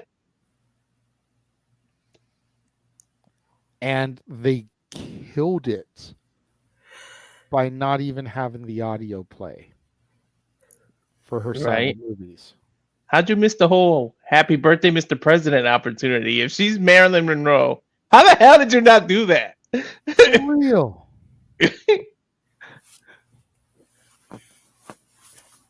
For real. Like how do you not pull that trigger?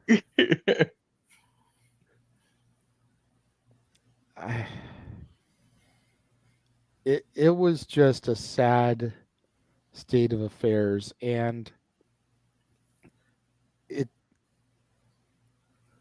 you watch TK unravel like this. You watch him complain about WWE stacking his roster to compete against him for a Tuesday Night Dynamite. You watch him complain when WWE runs a PLE the same night as him.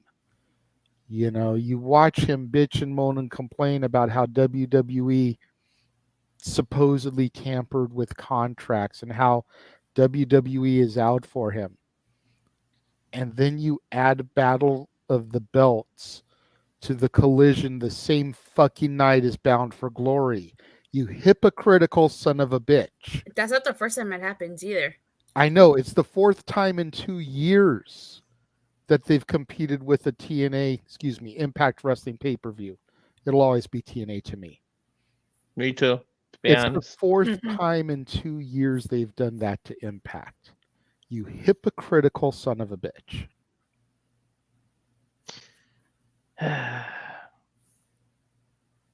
I don't want AEW to fail. Competition in the profession is what is best for business. Definitely. But I have zero sympathy for you when you do shit like this. None. None.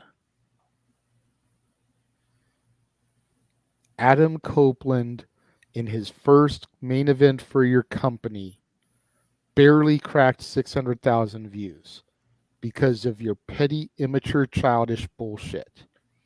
And then we get pissed at the shit that Omega and the Bucks do at Brawl Out last year. It starts with the fucking management. No wonder they get away with it.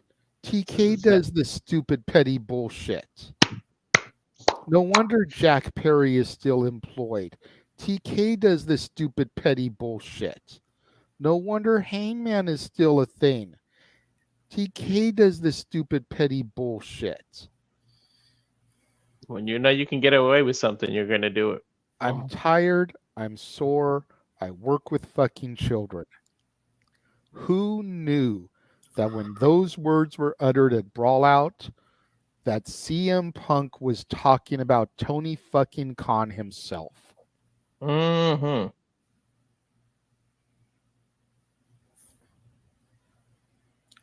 Boss man is here. Just in time. And he's gone. And he's going to be the pissed off version.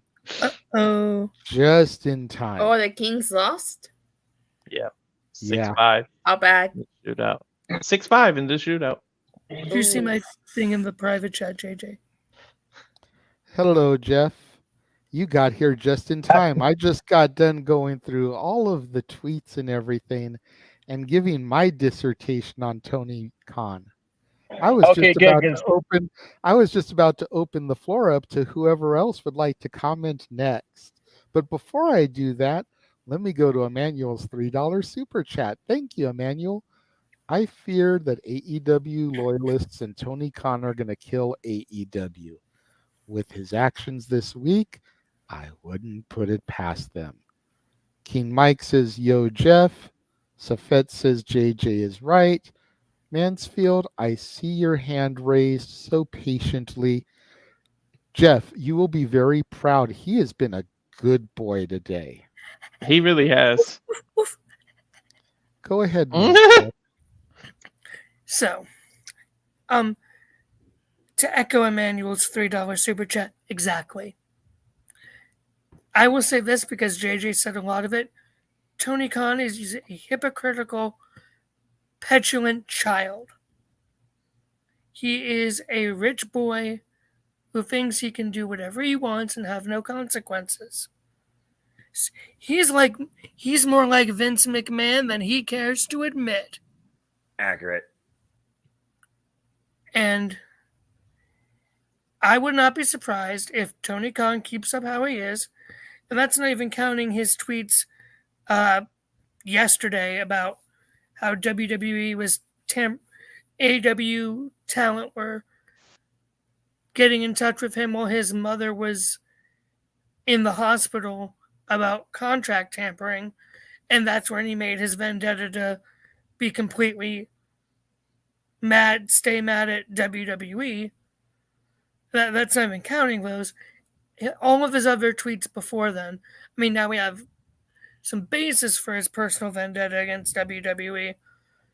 But the point remains, if he keeps us up, Warner Brothers Discovery is not going to want to do a TV deal.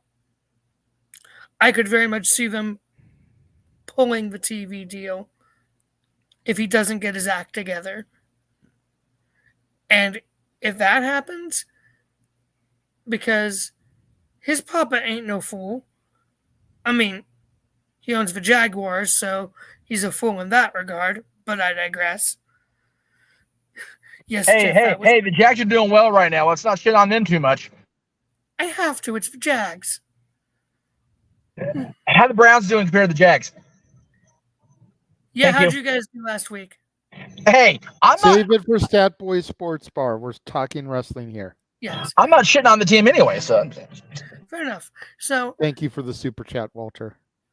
Of course. Yeah, Walter is absolutely correct. Yes. Mm-hmm. Which Tony Khan is not.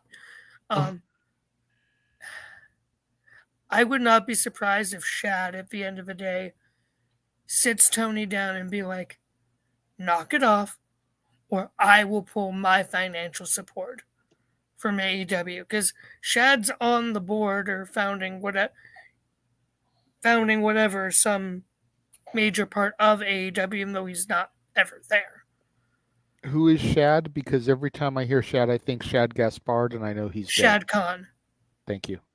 Sorry. I wasn't trying to be a dick. I literally didn't know who you were talking about. So okay, fair enough. Sorry, I'm tired. Shad Khan, Tony's dad, the owner of the Jacksonville Jaguars, who also has stake and say within AEW. Gotcha. Warner Brothers Discovery and Shad Khan would not be surprised if they both were like, Tony, knock your shit off, or we're pulling the plug. And Tony will have no one to blame but himself. Mm-hmm. If that happens, that remains to be seen. But I think someone in AEW needs to take Tony's phone away, put him in timeout, and be like, we are giving your Twitter to a PR firm. You know, like Shawn Michaels has someone hired to do his Twitter because he doesn't run it himself. And you know, that way, Tony, you can just be a good little boy. Just sit there, just make your matches, make your dream matches with your life-size action figures, and be a good boy, and let everyone else take care of it to make sure you don't sink your own company because you can't help but being Vince McMahon Jr. That's it for me. That's fair. That's fair. Before I go to the next person, yes, Tony Khan needs to smoke some weed and get laid. And if Tony Khan needs to know where to go to get some weed, you can follow Mr. Reliable on any of those things. Cal Fire Farms. Get you some of his good sticky icky there, TK.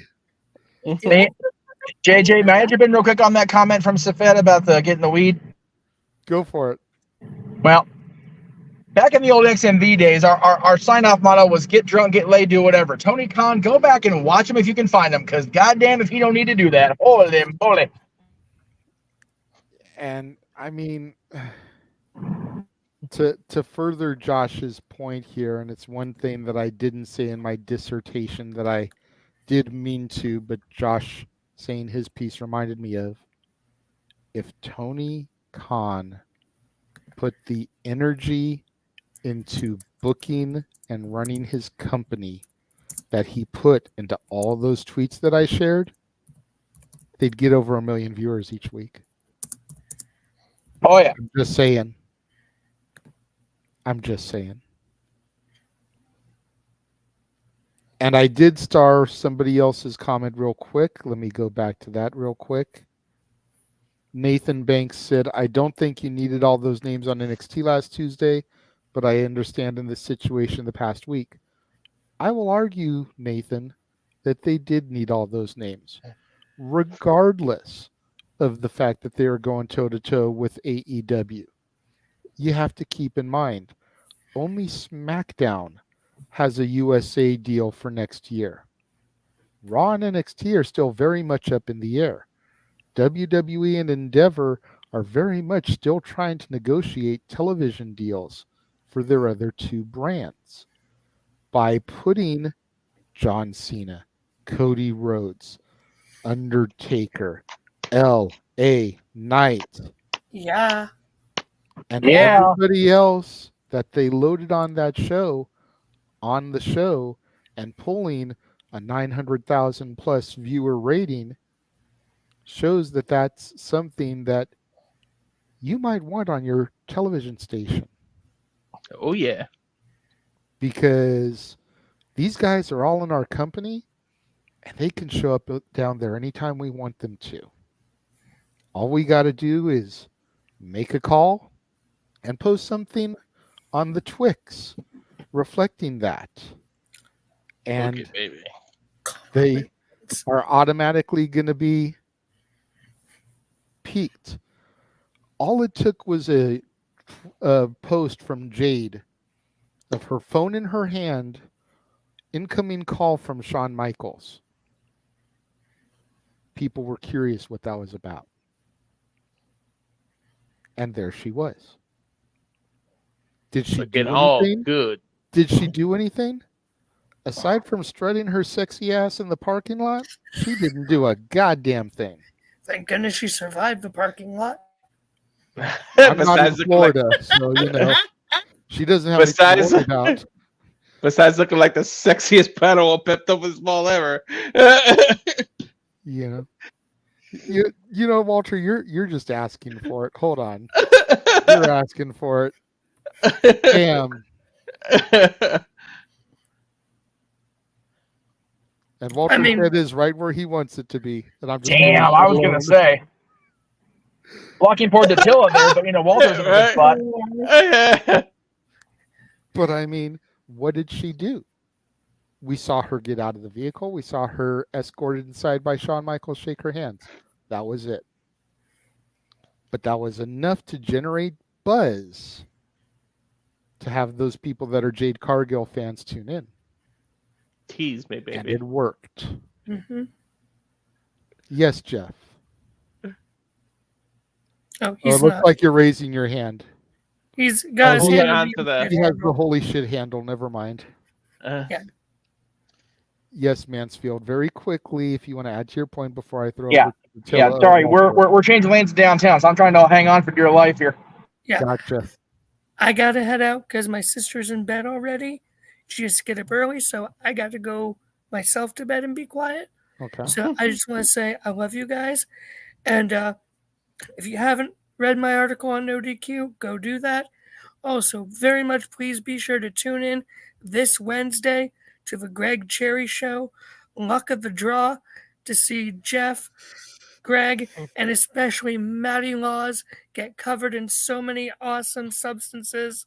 I'm excited. Chocolate Matty! I was being so good, and I know I just had to ruin it there. Damn you, Josh. I'm sorry. I am the Matty Laws simp. It is my job. I do not care. Yeah, yourself. Your King's lost, so yeah. Really? Kick him out before I whoop his ass. I was gonna See say you he guys. only did that because he knows he's That's a leaving. low blow right there. Fuck Bill Belichick.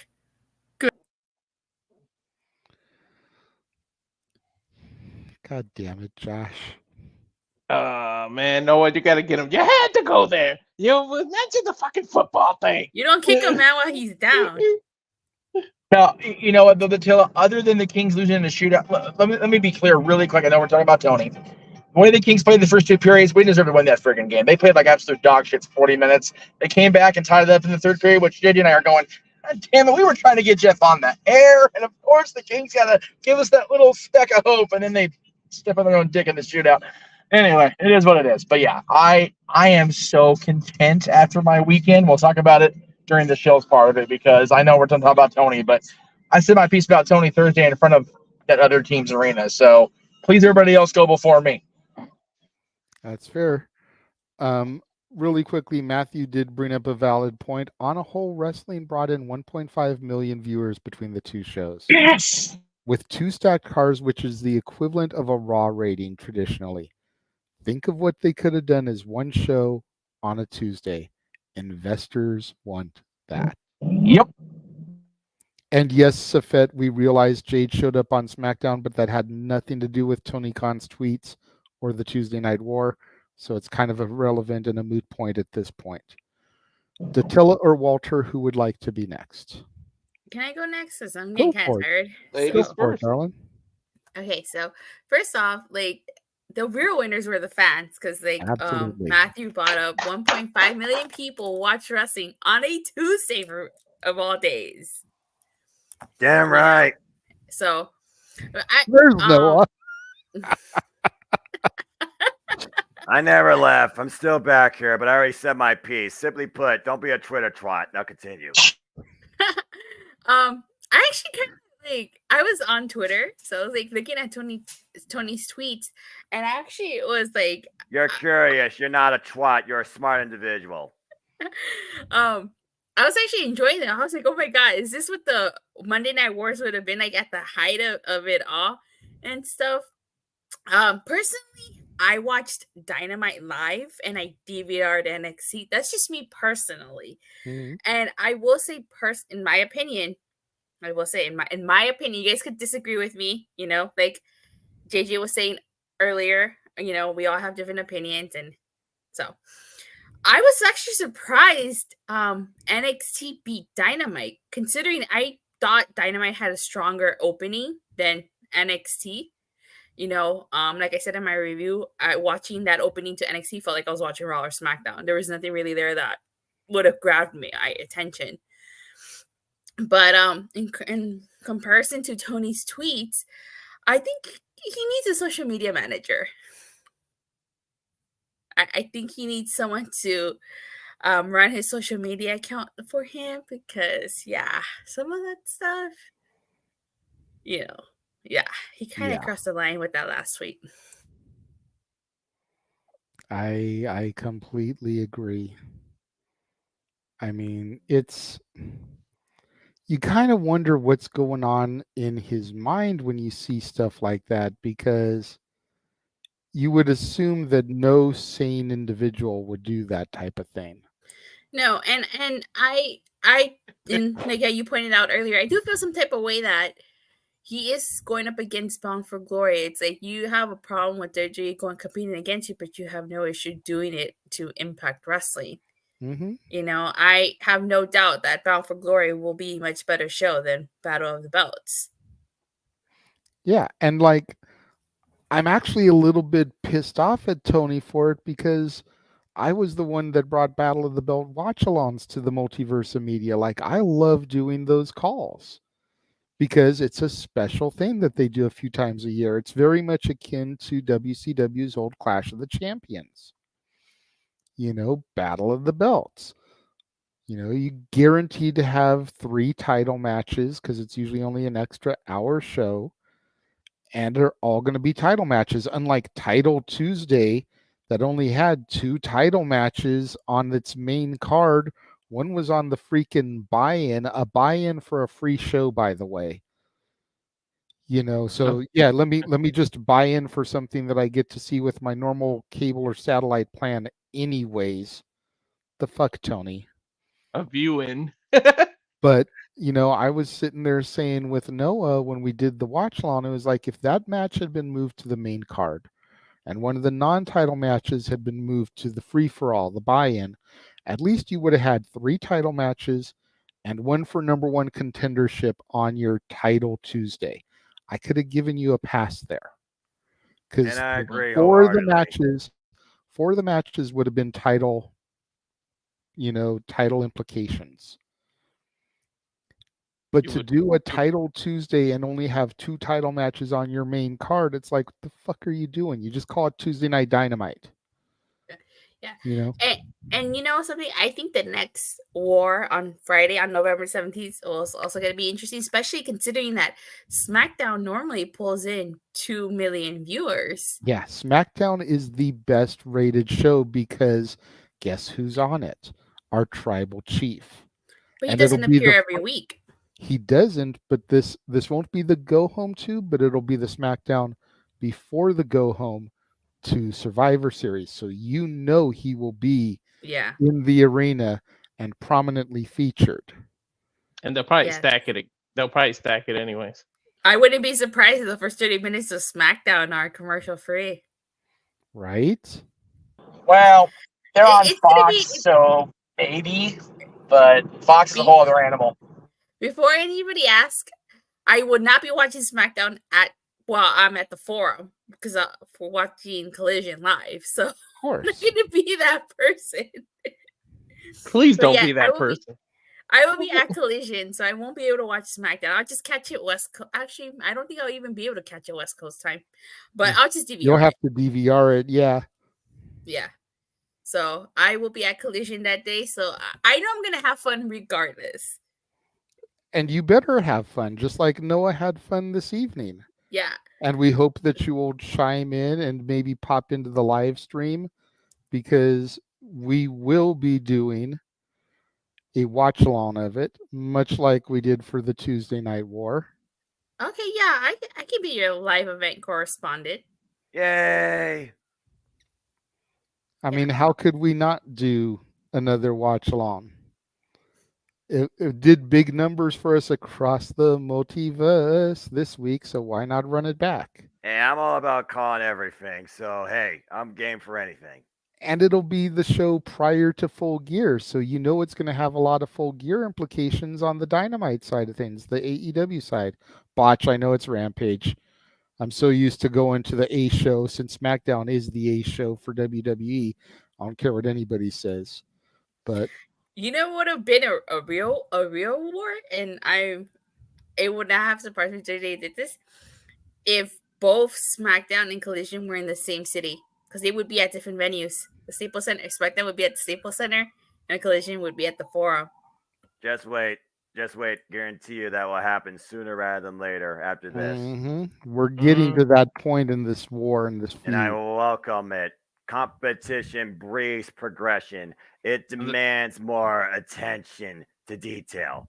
And that means the fans win even more because we get more content. And let's see what Tony tweets that day. Fuck Twitter. Don't be a friggin' Twitter twat. that needs to be Jeff's new t-shirt. Don't be a Twix twat. You guys hear the ambulance? Do not threaten me with a good time. Fuck it. Do it. Don't threaten you with the. Wait, what happened? I thought I just. Isn't that a Poison song? Nothing but a good time is a Poison song. Anything but a good time is a Poison song. Yeah. Oh, okay. I got confused for a second there. Don't threaten Jeff with a good time, just like Noah Foster seeing Chris Statlander retain her TBS title. That's where it's at. Both those women delivered. Fucking A, great match. Her Zoolander inspired attire. Oh, that's why I put the pick up the Zoolander. Yes. Movie thing. Yeah, I don't give a damn about movies. Remember? That's okay, Noah. Because I care about professional wrestling. Damn it, horse enough. That's right. So, I will say, if if both shows would have been here, I would be like, would I go to? I would have still gone to Collision just because I've been to SmackDown. So, and I've never been to Collision. I find AEW more worthwhile live than WWE live, unless it's a house show. That's just me. Yeah, I've never been at a house show. I'm not sure to go to the house show. House shows are, somewhat more engaging with forward wrestling, so I approve of them. I'm a little pissed I missed the last one here in Toledo, but let's not get off topic. Then again, I guess it's all part of competition. Since we're trying to move away from the Twitter nonsense, yeah, let's talk about competition among the wrestling companies. I'm for that. All right, well, I am going to go ahead and get off. I said what I needed to say because I'm tired and I'm trying to keep my sleeping schedule intact. More power to you, Datsila. I appreciate you always. I'm looking very forward to our call to Impact Wrestling's biggest pay-per-view of the year, Bound for Glory. Same. I cannot wait for Bound for Glory. I'm really excited. So, yes. Yes, so check out my YouTube channel, Rangers of Wrestling. I review Raw, SmackDown, Dynamite. And I don't think I'm going to be reviewing Rampage going forward, but I am working on my Power Rangers Cosmic Fury, what I like, what I dislike video. Nice. And I should be filming 2 unboxings of my Lightning Collection Rita Repulsa and my Lightning Collection Master Morpher, which was one of JDF's last projects. So you keep an eye out for that. I'll let you guys know. If you follow me on Twitter, @Tasty_, when those are ready, so you guys can check them out. Sounds good. Well, thank you as always for being here. We greatly appreciate it. And we look forward to, if not sooner, seeing you next Saturday for Bound for Glory coverage with Noah. I can't wait. It's going to be a lot of fun. I'm really Let's looking forward to freaking go. But before I go, Noah, are you picking? Yes. Who do you think is going to retain? Alex Shelley who do you think is going to win? Alex Shelley or Josh Alexander? Oh, my friend, you have to wait for City Predicting to get my thoughts on that. I don't tease anything beforehand. Okay, that's good. I cannot wait. Predicting is 8 p.m. Eastern Standard Time live Friday night if you do want to join in, as I always welcome you. I know. All right, you guys, I'm going to go ahead and power down. All right. Sounds good. Have a good night, Dattila. Thanks, you too. Rest well, my friend. All right, bye. Bye-bye. And then there were 4. Hi, Jeff. Yeah, this is my voice, by the way, after a live Collision experience. And believe it or not, this actually sounds better than when he first joined us. That's I believe it. I 100% believe it. So, first of all, I wanted to kind of piggyback off your Clash of the Champions comment and remind people, Tony and AEW picked Battle of the Belts as the name for their special Clash-style show because Battle of the Belts, the second one out of Championship in Florida, was the debut of the Big Gold Belt. Very prestigious night in wrestling, if you know. So, yeah, Battle of the Belts is a big deal. But, yeah, that solidified for JJ why this Tony Khan topic was going to be hypocrite all over his face, because he completely is trying to dick Impact out of a solid Bound for Glory number. And it's horseshit. It's terrible of him to do that. And that was before he hit the Twitter on Monday night. Yeah. I already had the graphic that Jeff has been using all week with Tony by himself. Yeah. Word. I had that last week. I want to say early Sunday when it was first announced that they were going to be doing Battle of the Belts. And then Tony spewed verbal diarrhea through his fingertips on the Twix all week, and it just got worse. So I think what I need to do is modify the Twix logo I made and have part of the letters be the letters from Trix cereal and get the Twixes for adults, graphic going in there for a Dune t-shirt. That's got to be a thing now. First of all, that is brilliant shit. I know. I saw Walter. Dude, all the credit in the world. And we've been saying it all week. Tony needs to hit up Cal Fire and just take a goddamn hit or two and just chill the hell out. Good Lord. So, yeah, like I said, I pretty much said my piece. There you go. There it is, Tony. Tony, if you're watching, because I know you are because you're a bitch. There you go. Cal Fire. CALFYR, Tony, please.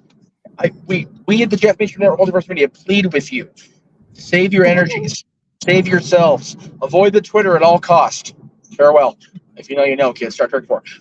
Anyway, I said my piece in front of the Fortress, the home of the Stanley Cup right now, the other night. It's sad, is really what it is. It's just ridiculous that a grown man, I think he's our age, if I'm not mistaken, Walter, maybe a year older. I think he's 41. Yeah, I think he is a year like older. 41. Yeah. That he feels the need to, sit there literally the entire week and shitpost all over Twix.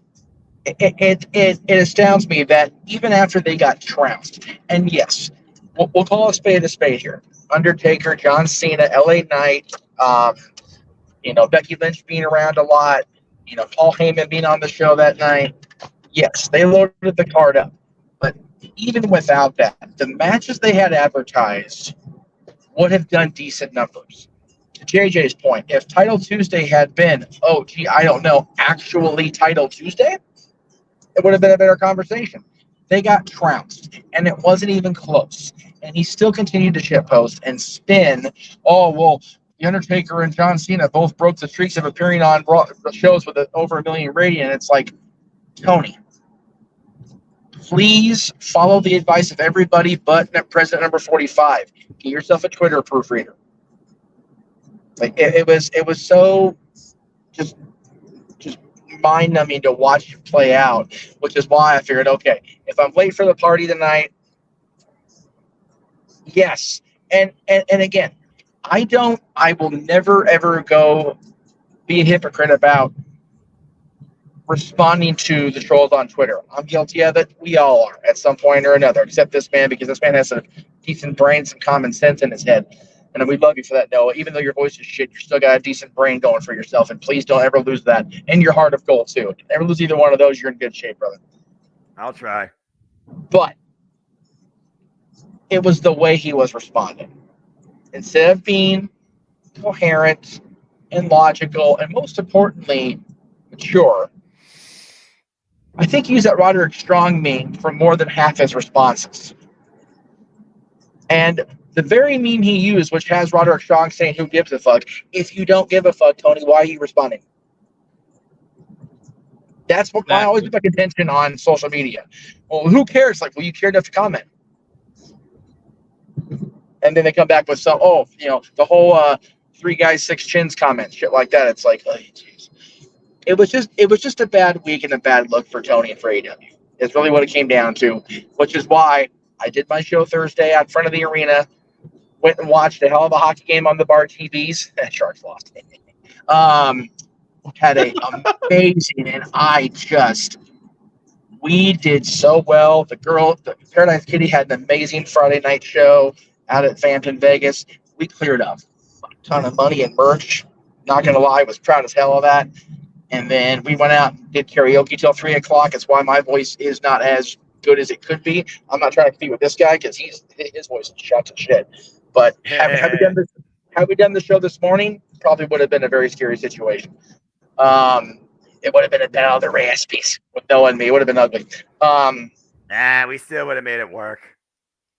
But the point I saw most that really just warmed my heart is wrestling had 1.5 million viewers Tuesday.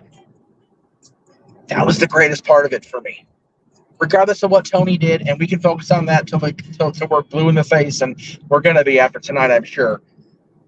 But wrestling, for the first time, as far as I can remember, was positive, negative, or not, it was the toast of the social media world, or the social media town, toast of the town. It was wonderful to see. And, if I'm not mistaken, did you watch NXT with Undertaker on Tuesday? Did you get to see that?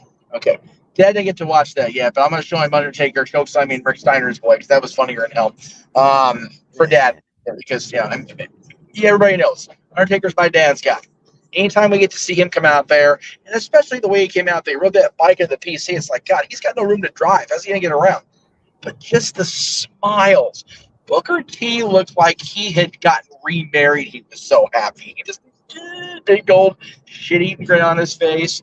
John looked happy. I was talking to JJ. John was in full John Cena guru mode the entire Tuesday night. It was fun as hell to watch him just completely self-depreciate his damn self. It was a lot of fun. I had fun watching the shows this week. I had a tremendous time this weekend. Going to watch the Kings lose in my first game of the regular season is never fun. and it's back to Disney grind tomorrow. And I know I'm monologuing and I'm going on, but I just wanted to make sure I said my piece because I'm going to be home soon. I won't be able to be on the air. So I am ever grateful to the people still in this room. I'm ever grateful to Tatilla and Josh for piping in earlier. Did Mikey show up earlier today? Yes, I didn't get to check. Mikey, again, thank you for coming in tonight. It's so wonderful to be able to cover this stuff, good and bad, right? It's wonderful to be able to keep doing this. And that, I told my dad about that. There it is. Look there. There's the picture of LA Knight Undertaker at ringside. There you go. That just makes my day because somewhere I know person's up there. Oh yes, my boys. And look, is that Shawn behind LA Knight there? Well, I mean, like zoom in close on the Shawn Michaels introducing LA Knight Undertaker. It's like, dude, can we just not get any better than that? I mean, this is damn good too, though. I'm not gonna lie. And Jay just put up simply respect. It was like, man, she gets it. She got a big old hype all week, and she still is like, no, you know what, Undertaker's here. Let me go show my respect where it needs to go. She gets it. So once she gets the mechanics, the fine tuning in the ring down, oh God, unstoppable. Unstoppable she's gonna be, I tell you. But thank you everybody again for the week. It was nice to know that the week could go on and I didn't have to worry about micromanaging everything. It was wonderful. Emmanuel makes a very valid point. Casual WWE fans don't watch NXT. If they did, the ratings would match Raw and SmackDown, but they don't. That's why NXT failed the first time with AEW, because NXT was no longer the alternative. My question is, how many people watched both shows at the same time versus those who didn't? I know that Noah and I didn't watch at the same time because we were calling the action of Dynamite, and then at 8 o'clock to the West Coast, 11 o'clock for Noah, we flipped over and we did the NXT part of the watch along. Yep.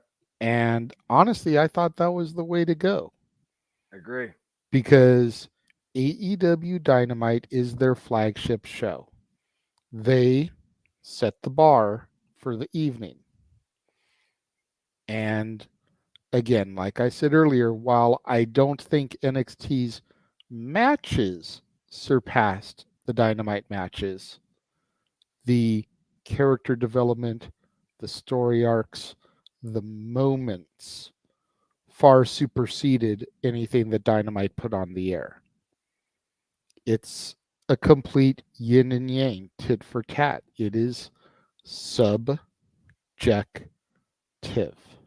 It is professional wrestling, damn it, but he digresses, versus sports entertainment. Yep. I did it the opposite of you guys. I watched NXT live and DVR Dynamite and then watched it. That's fine. Oh, by the way, Mr. Cruz, we are on the West Coast. I know. No SmackDown spoilers. Anyway, like I said, I wasn't home, so it didn't bother me, but it was a dread. I told him in the private chat after he sent it to me, I was like, dude, I'm West Coast. I don't see it till 11 o'clock your time. Why you do this to me? And then I was like, oh, shit. Yeah, sorry. But now he's aware. Yeah. Now you know, and knowing is half the battle. Yeah. That's right. Knowing is half the battle. I remember those commercials. And it's the knowledge of what's coming up. I mean, hold on. Y'all thought this week was crazy. Hold on, Jeff. Hold on. Don't get ahead of yourselves. Walter didn't address the topic. Yeah, everybody else wins, and Walter hasn't addressed the topic yet. So let Walter address it, and then I pretty much went. Mode. I pretty much went on a rampage already earlier this week with you guys. So pretty much, I think what I said in the super chat sums it up the best. It's like, no, Tony, Twix is for adults. Like, just get off of it and like get somebody to manage it. And if I was him, I would have backpedaled. I would have lied my ass off. I was hacked. Some shit. Make something up. Be like, look, I was hacked. That's not me. Reverse it. Honestly, that's the first thing I thought when I started seeing this. I was like, dude, has Tony Khan been hacked? Exactly. I would have said I was hacked and got away with it. It kept It going. wouldn't stop. And I'm like, when he used a Roderick Strong gif is what really made me realize that it was Tony, because what better way to get over one of your talents than use a gif of them? Yep. You know? When I saw that, I realized it was him. But first thought was, shit, has Tony Khan been hacked? Exactly. Because, I thought about when Teddy Long got hacked not that long ago. Yep, I remember that. Yeah. Well, he just came off as a spoiled brat that got his tablet taken away. You know, it's just. But somebody needs to do it. Somebody needs to take his Twitter. I would have respected him more if he did that on camera and made it like a more of a character thing. It wouldn't have came off as bad or as bitter, because now you would have made it fun and part of the show, and maybe you could have got more ratings and stuff. But the fact that this is really you, it's not a character, and you did that on X, Twix, Twitter, or whatever. But yeah, you need someone to manage it for you and just get off of it. And it's too late to backpedal now, but I would have backpedaled after all that, stopped engaging, and claimed I was hacked. That's what I would have did personally. Something Make like, some excuse. gotta be smarter than that. Like, yeah. To Jeff's point, like him, hate him, voted for him, didn't vote for him. Donald Trump had his Twitter taken away from him for doing shit like this. Exactly. It's like, dude, come on, for real. Exactly. He had to create his own version of and Twitter one of or those whatever people, he did. And Donald Trump is still in the WWE Hall of Fame. Tony Khan will never get there. Like, bro, come on. You're not even trying to make a little bit of light at the end of the tunnel here, but like, dude, come on. Yeah, he pretty much dug his own grave and threw the dirt on himself. Like he really he did. I'm curious to hear Noah's thoughts. I mean, I know he said don't be a Twitter twat before we really started it. After hearing all the tweets and everything that Tony threw out there, like, I'm curious to know your thoughts about it all, bro. And you can keep it simple.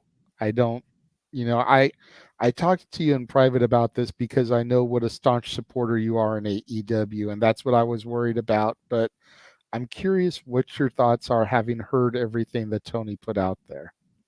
It's an immature child in a 41-year-old man's body, unfortunately. Twitter exposes immaturity in the highest degree and breeds toxicity. Tony Khan added to it.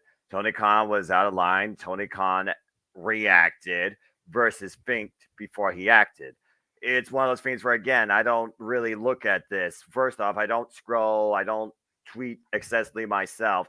And I sure as hell don't follow or have notifications for every self-proclaimed wrestling journalist or bigwig out there with a 7-figure wallet or salary. At the end of the day, Tony Khan, he was foolish. As far as me, I went to AEW Collision with Ring of Honor, just literally as you guys talked about. Tony Khan came out. He, of course, pranked Toledo, Ohio. He thanked the fans. He appreciated us being a part of the festivities. First time outing, says he'll be back again. Cannot fucking wait. And that was really it. There wasn't really any bad blood spewed by the fans towards him. There wasn't any bad blood coming up by him. He seemed like a very normal, genuine man. But you can't judge a book by its covers. We also are not this person. You even said a moment ago, he talked about the type of situations he dealt with that may have been close to impulsive behavior at an earlier time. But again, sometimes people do not learn from their past or grow from it. At the end of the day, when you abuse the right of freedom of speech with the fact that you have the freedom to tweet, that is where you truly show your immaturity and your stupidity and your lack of integrity. And that's really what this came down to. I don't support AEW for the man behind the wallet. I support AEW for the hardworking men and women that showcase their incredible talent at the expense of their own well-being for our engagement and entertainment. To Chris Statler, to Brian Danielson, Christian Cage, Adam Copeland, Sky Blue, to Trisha Dora that was on Ring of Honor, Lady Frost, and any other name you could think of too if you were there live with me again, my fellow Toledoans. Appreciate wrestling, but don't necessarily follow it for the anagrams or the biggest names that you recognize, whether they are the biggest names on screen or the biggest fat-ass wallet, because you don't work for them. At the end of the day, Twitter's not going to affect my fandom, but Tony Khan needs to really consider what he does next time in a business situation versus a personal reaction. And again, if you don't acknowledge the foolishness, you're already the better man. Think before you act, and also stop before you tweet. Don't become a twat. Ugh.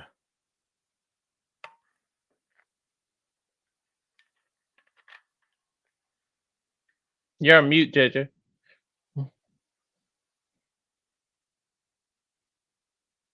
Still muted. There we go. There we go. Sorry, I was downloading something and I wanted to make sure it was the right thing. Oh, so I muted my microphone before I No, you're good. Like I said, bottom line, simply put, and this doesn't go out just to TK, this goes out to any man and woman, because again, why it's a man-focused industry, even women can show how immature they can be on the internet. Don't be a Twitter twat. Yeah, absolutely. I appreciate. And thank you, Pro Wrestling, for an incredible Tuesday. I look forward to more days like that because competition should breathe progression, excitement, and bring more, as Jeff alluded to, attention.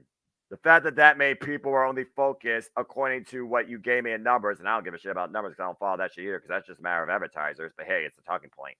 But the fact that many people, whether they're fans or businessmen, engage in the wrestling industry, that just goes to show that wrestling is in a better place that it hasn't been in a long time overall. Absolutely. I saw a Twitter twat. I did talk to the twat. I did talk to the twat. Yeah, you got to stay on the phones, that is, all right?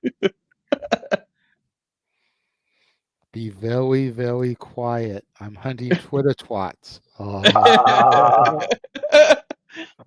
On the real though, thank you everybody who's watching from across the entirety of the multiverse. We always love to see that. Yes. Appreciate y'all. At least most of my boys recovered. So that is our show for this evening. That is all of our topics. It is now time to go into the gratuitous shill portion of the show.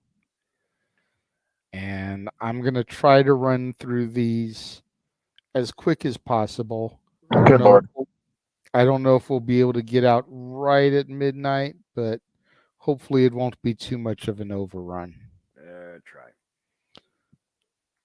Go and follow Josh Mansfield, who was here earlier this evening. You can find him on the Twix at Walking Hymnal, on the Instagram at Malamangram. Check out his postings. For the most part, he's a good little Catholic boy. Sometimes he asks how he can pray for you, even though if he doesn't fulfill every prayer request. Damn it. I asked him to pray that Meacham got laid while in Vegas today, and well, that didn't happen. It was close, brother. It was close last night. Not gonna lie. It was close. I don't think prayer works like that. Not that I'm trying to take. I disagree. Oh, good Lord. Benjamin Franklin would have worked for that. Right? Make sure you follow me on Instagram, the Renegade JJ Williams, on Twix, ROWJJ Williams, on YouTube, Casa D18 Studios. To the 7 people that are currently watching on my channel, I thank you and appreciate you. My shows are going to take a brief moment here because I do have some stuff to announce and get into. Some of you may have seen my State of the Casa address yesterday, where I addressed my Stephen King movies and everything that's been going on. Essentially, Renegades Reviews is going to be taking a hiatus going forth. I am going to feature every movie that has been advertised for October. It may not all get up by Halloween, but every movie that has been promised in the trailers for this month will still be watched, notes taken on it, reviewed, edited, uploaded, because I don't want to stiff you guys on the content that you've been promised. I know a lot of people are looking forward to Stephen King movies.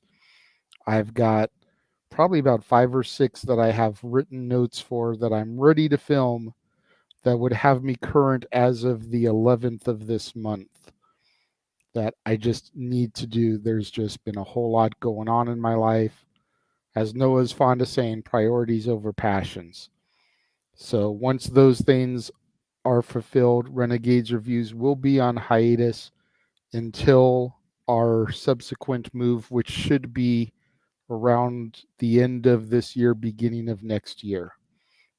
However, in an effort to not leave myself content less, in its place will be something I have called For the Love of Wrestling. I will be reviewing the weekly televised product the day after it airs. You figure I'm on the West Coast, so we don't get the things until 8 o'clock. Raw goes 8 to 11 for us. That's 11 till 2 in the morning for y'all on the East Coast. You know, NXT, same thing, goes 8 to 10. That's 11 to 1 for you East Coasters. Dynamite and Rampage are the only things that I get live, and Collision are the only things I get live at the same time that y'all do on the East Coast. SmackDown 8 to 10. Again, that's 11 to 1 for you East Coasters. So all those programs will be covered by me the day after they air, with the exception of the weekend programs. So on Tuesdays, you'll get my reviews of Raw. Wednesdays will be NXT. Thursdays will be Dynamite. And then come Mondays, you'll get Rampage, SmackDown, and Collision. A big ol' 3-fer come Monday mornings. Those shows will be live, very much in the same vein as Aaron Rift doing his reviews, except Aaron only does Raw, Dynamite, and SmackDown. Very much in the same vein as Datilla, who also really is only doing Raw, Dynamite, and SmackDown, as she said today that she's pulling back on Rampage. So I will still be doing Raw, Dynamite, and SmackDown, but you'll also get NXT, Rampage, and Collision from me.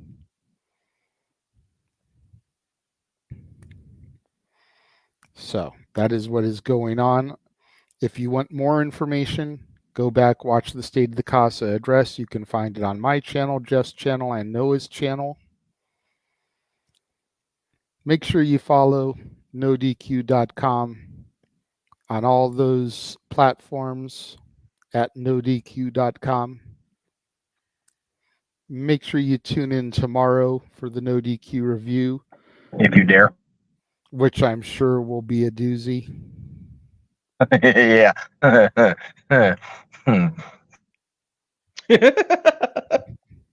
Make sure you tune in to Aaron's live recaps and reactions immediately following Raw, Dynamite, and SmackDown every Monday, Wednesday, and Friday.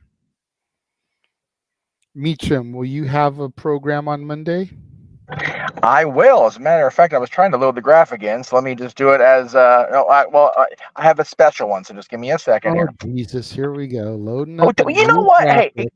Hey, I have to shill for the boss because, goddamn it, they're going to pay me to come in tomorrow. So just give me a second here. Yeah, but we only can fit enough images, 100 images. Yep. So if All you right. have a special image for each episode. You know what? How about you suck it from the back right now? Anyway. I will not, and how dare you for even suggesting that? Well, I don't know because I'm getting grumpy. Anyway, as Monday is the company's 100th anniversary, I am off Monday, but I will sign myself in because I am a horrible saver of time and money. So I will be live with the show, 7 o'clock Eastern, 4 Pacific, Beaches Musings, coming up on Monday. Just really quick here, I'm going to do this really quickly so I can get in the house and done with my night because my dad's waiting and I'm getting out of his car. So, I can't use that image. Damn it. Hang on a second. Oh, shut up, you mutt. It's not my dog. I don't care. Anyway. Oh, I know. Come on. Jesus Christ. All right, there we go. There's my week on my channel. There you go. There it is. So we got Meech's Musings on Monday. We've got Steph Boy back in the saddle at Tuesday, regular time, 4 o'clock Pacific, 7 o'clock Eastern. Look at the draw Wednesday, the Greg Cherry Show. Talk Wrestling will be on Thursday this week. Just don't know what time yet. I work Friday, and then our Bound for Glory coverage, Haunted Hangman, and Open Mic Night back here Saturday night. Guys, again, thank you for a wonderful night of coverage. I appreciate you guys. I love you all. Hello? Reroll. He froze. Botch. I thought it was me for a minute.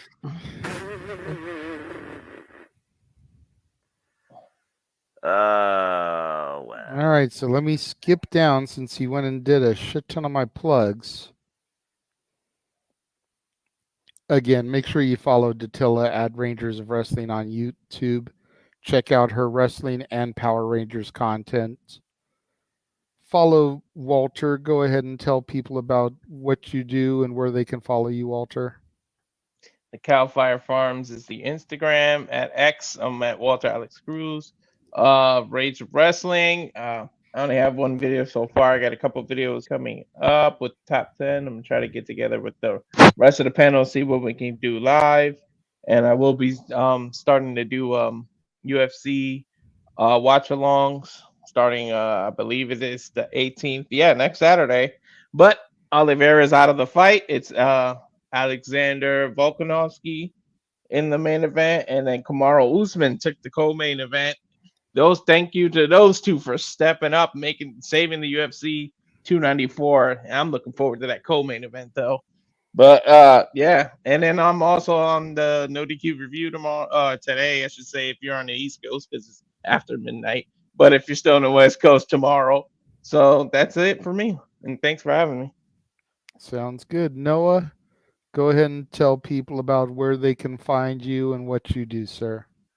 I am just the guy that simply predicts, reviews, and calls wrestling content too. So find me if you choose, primarily on the Twitter and on YouTube at nfoster1916. It's as simple as that.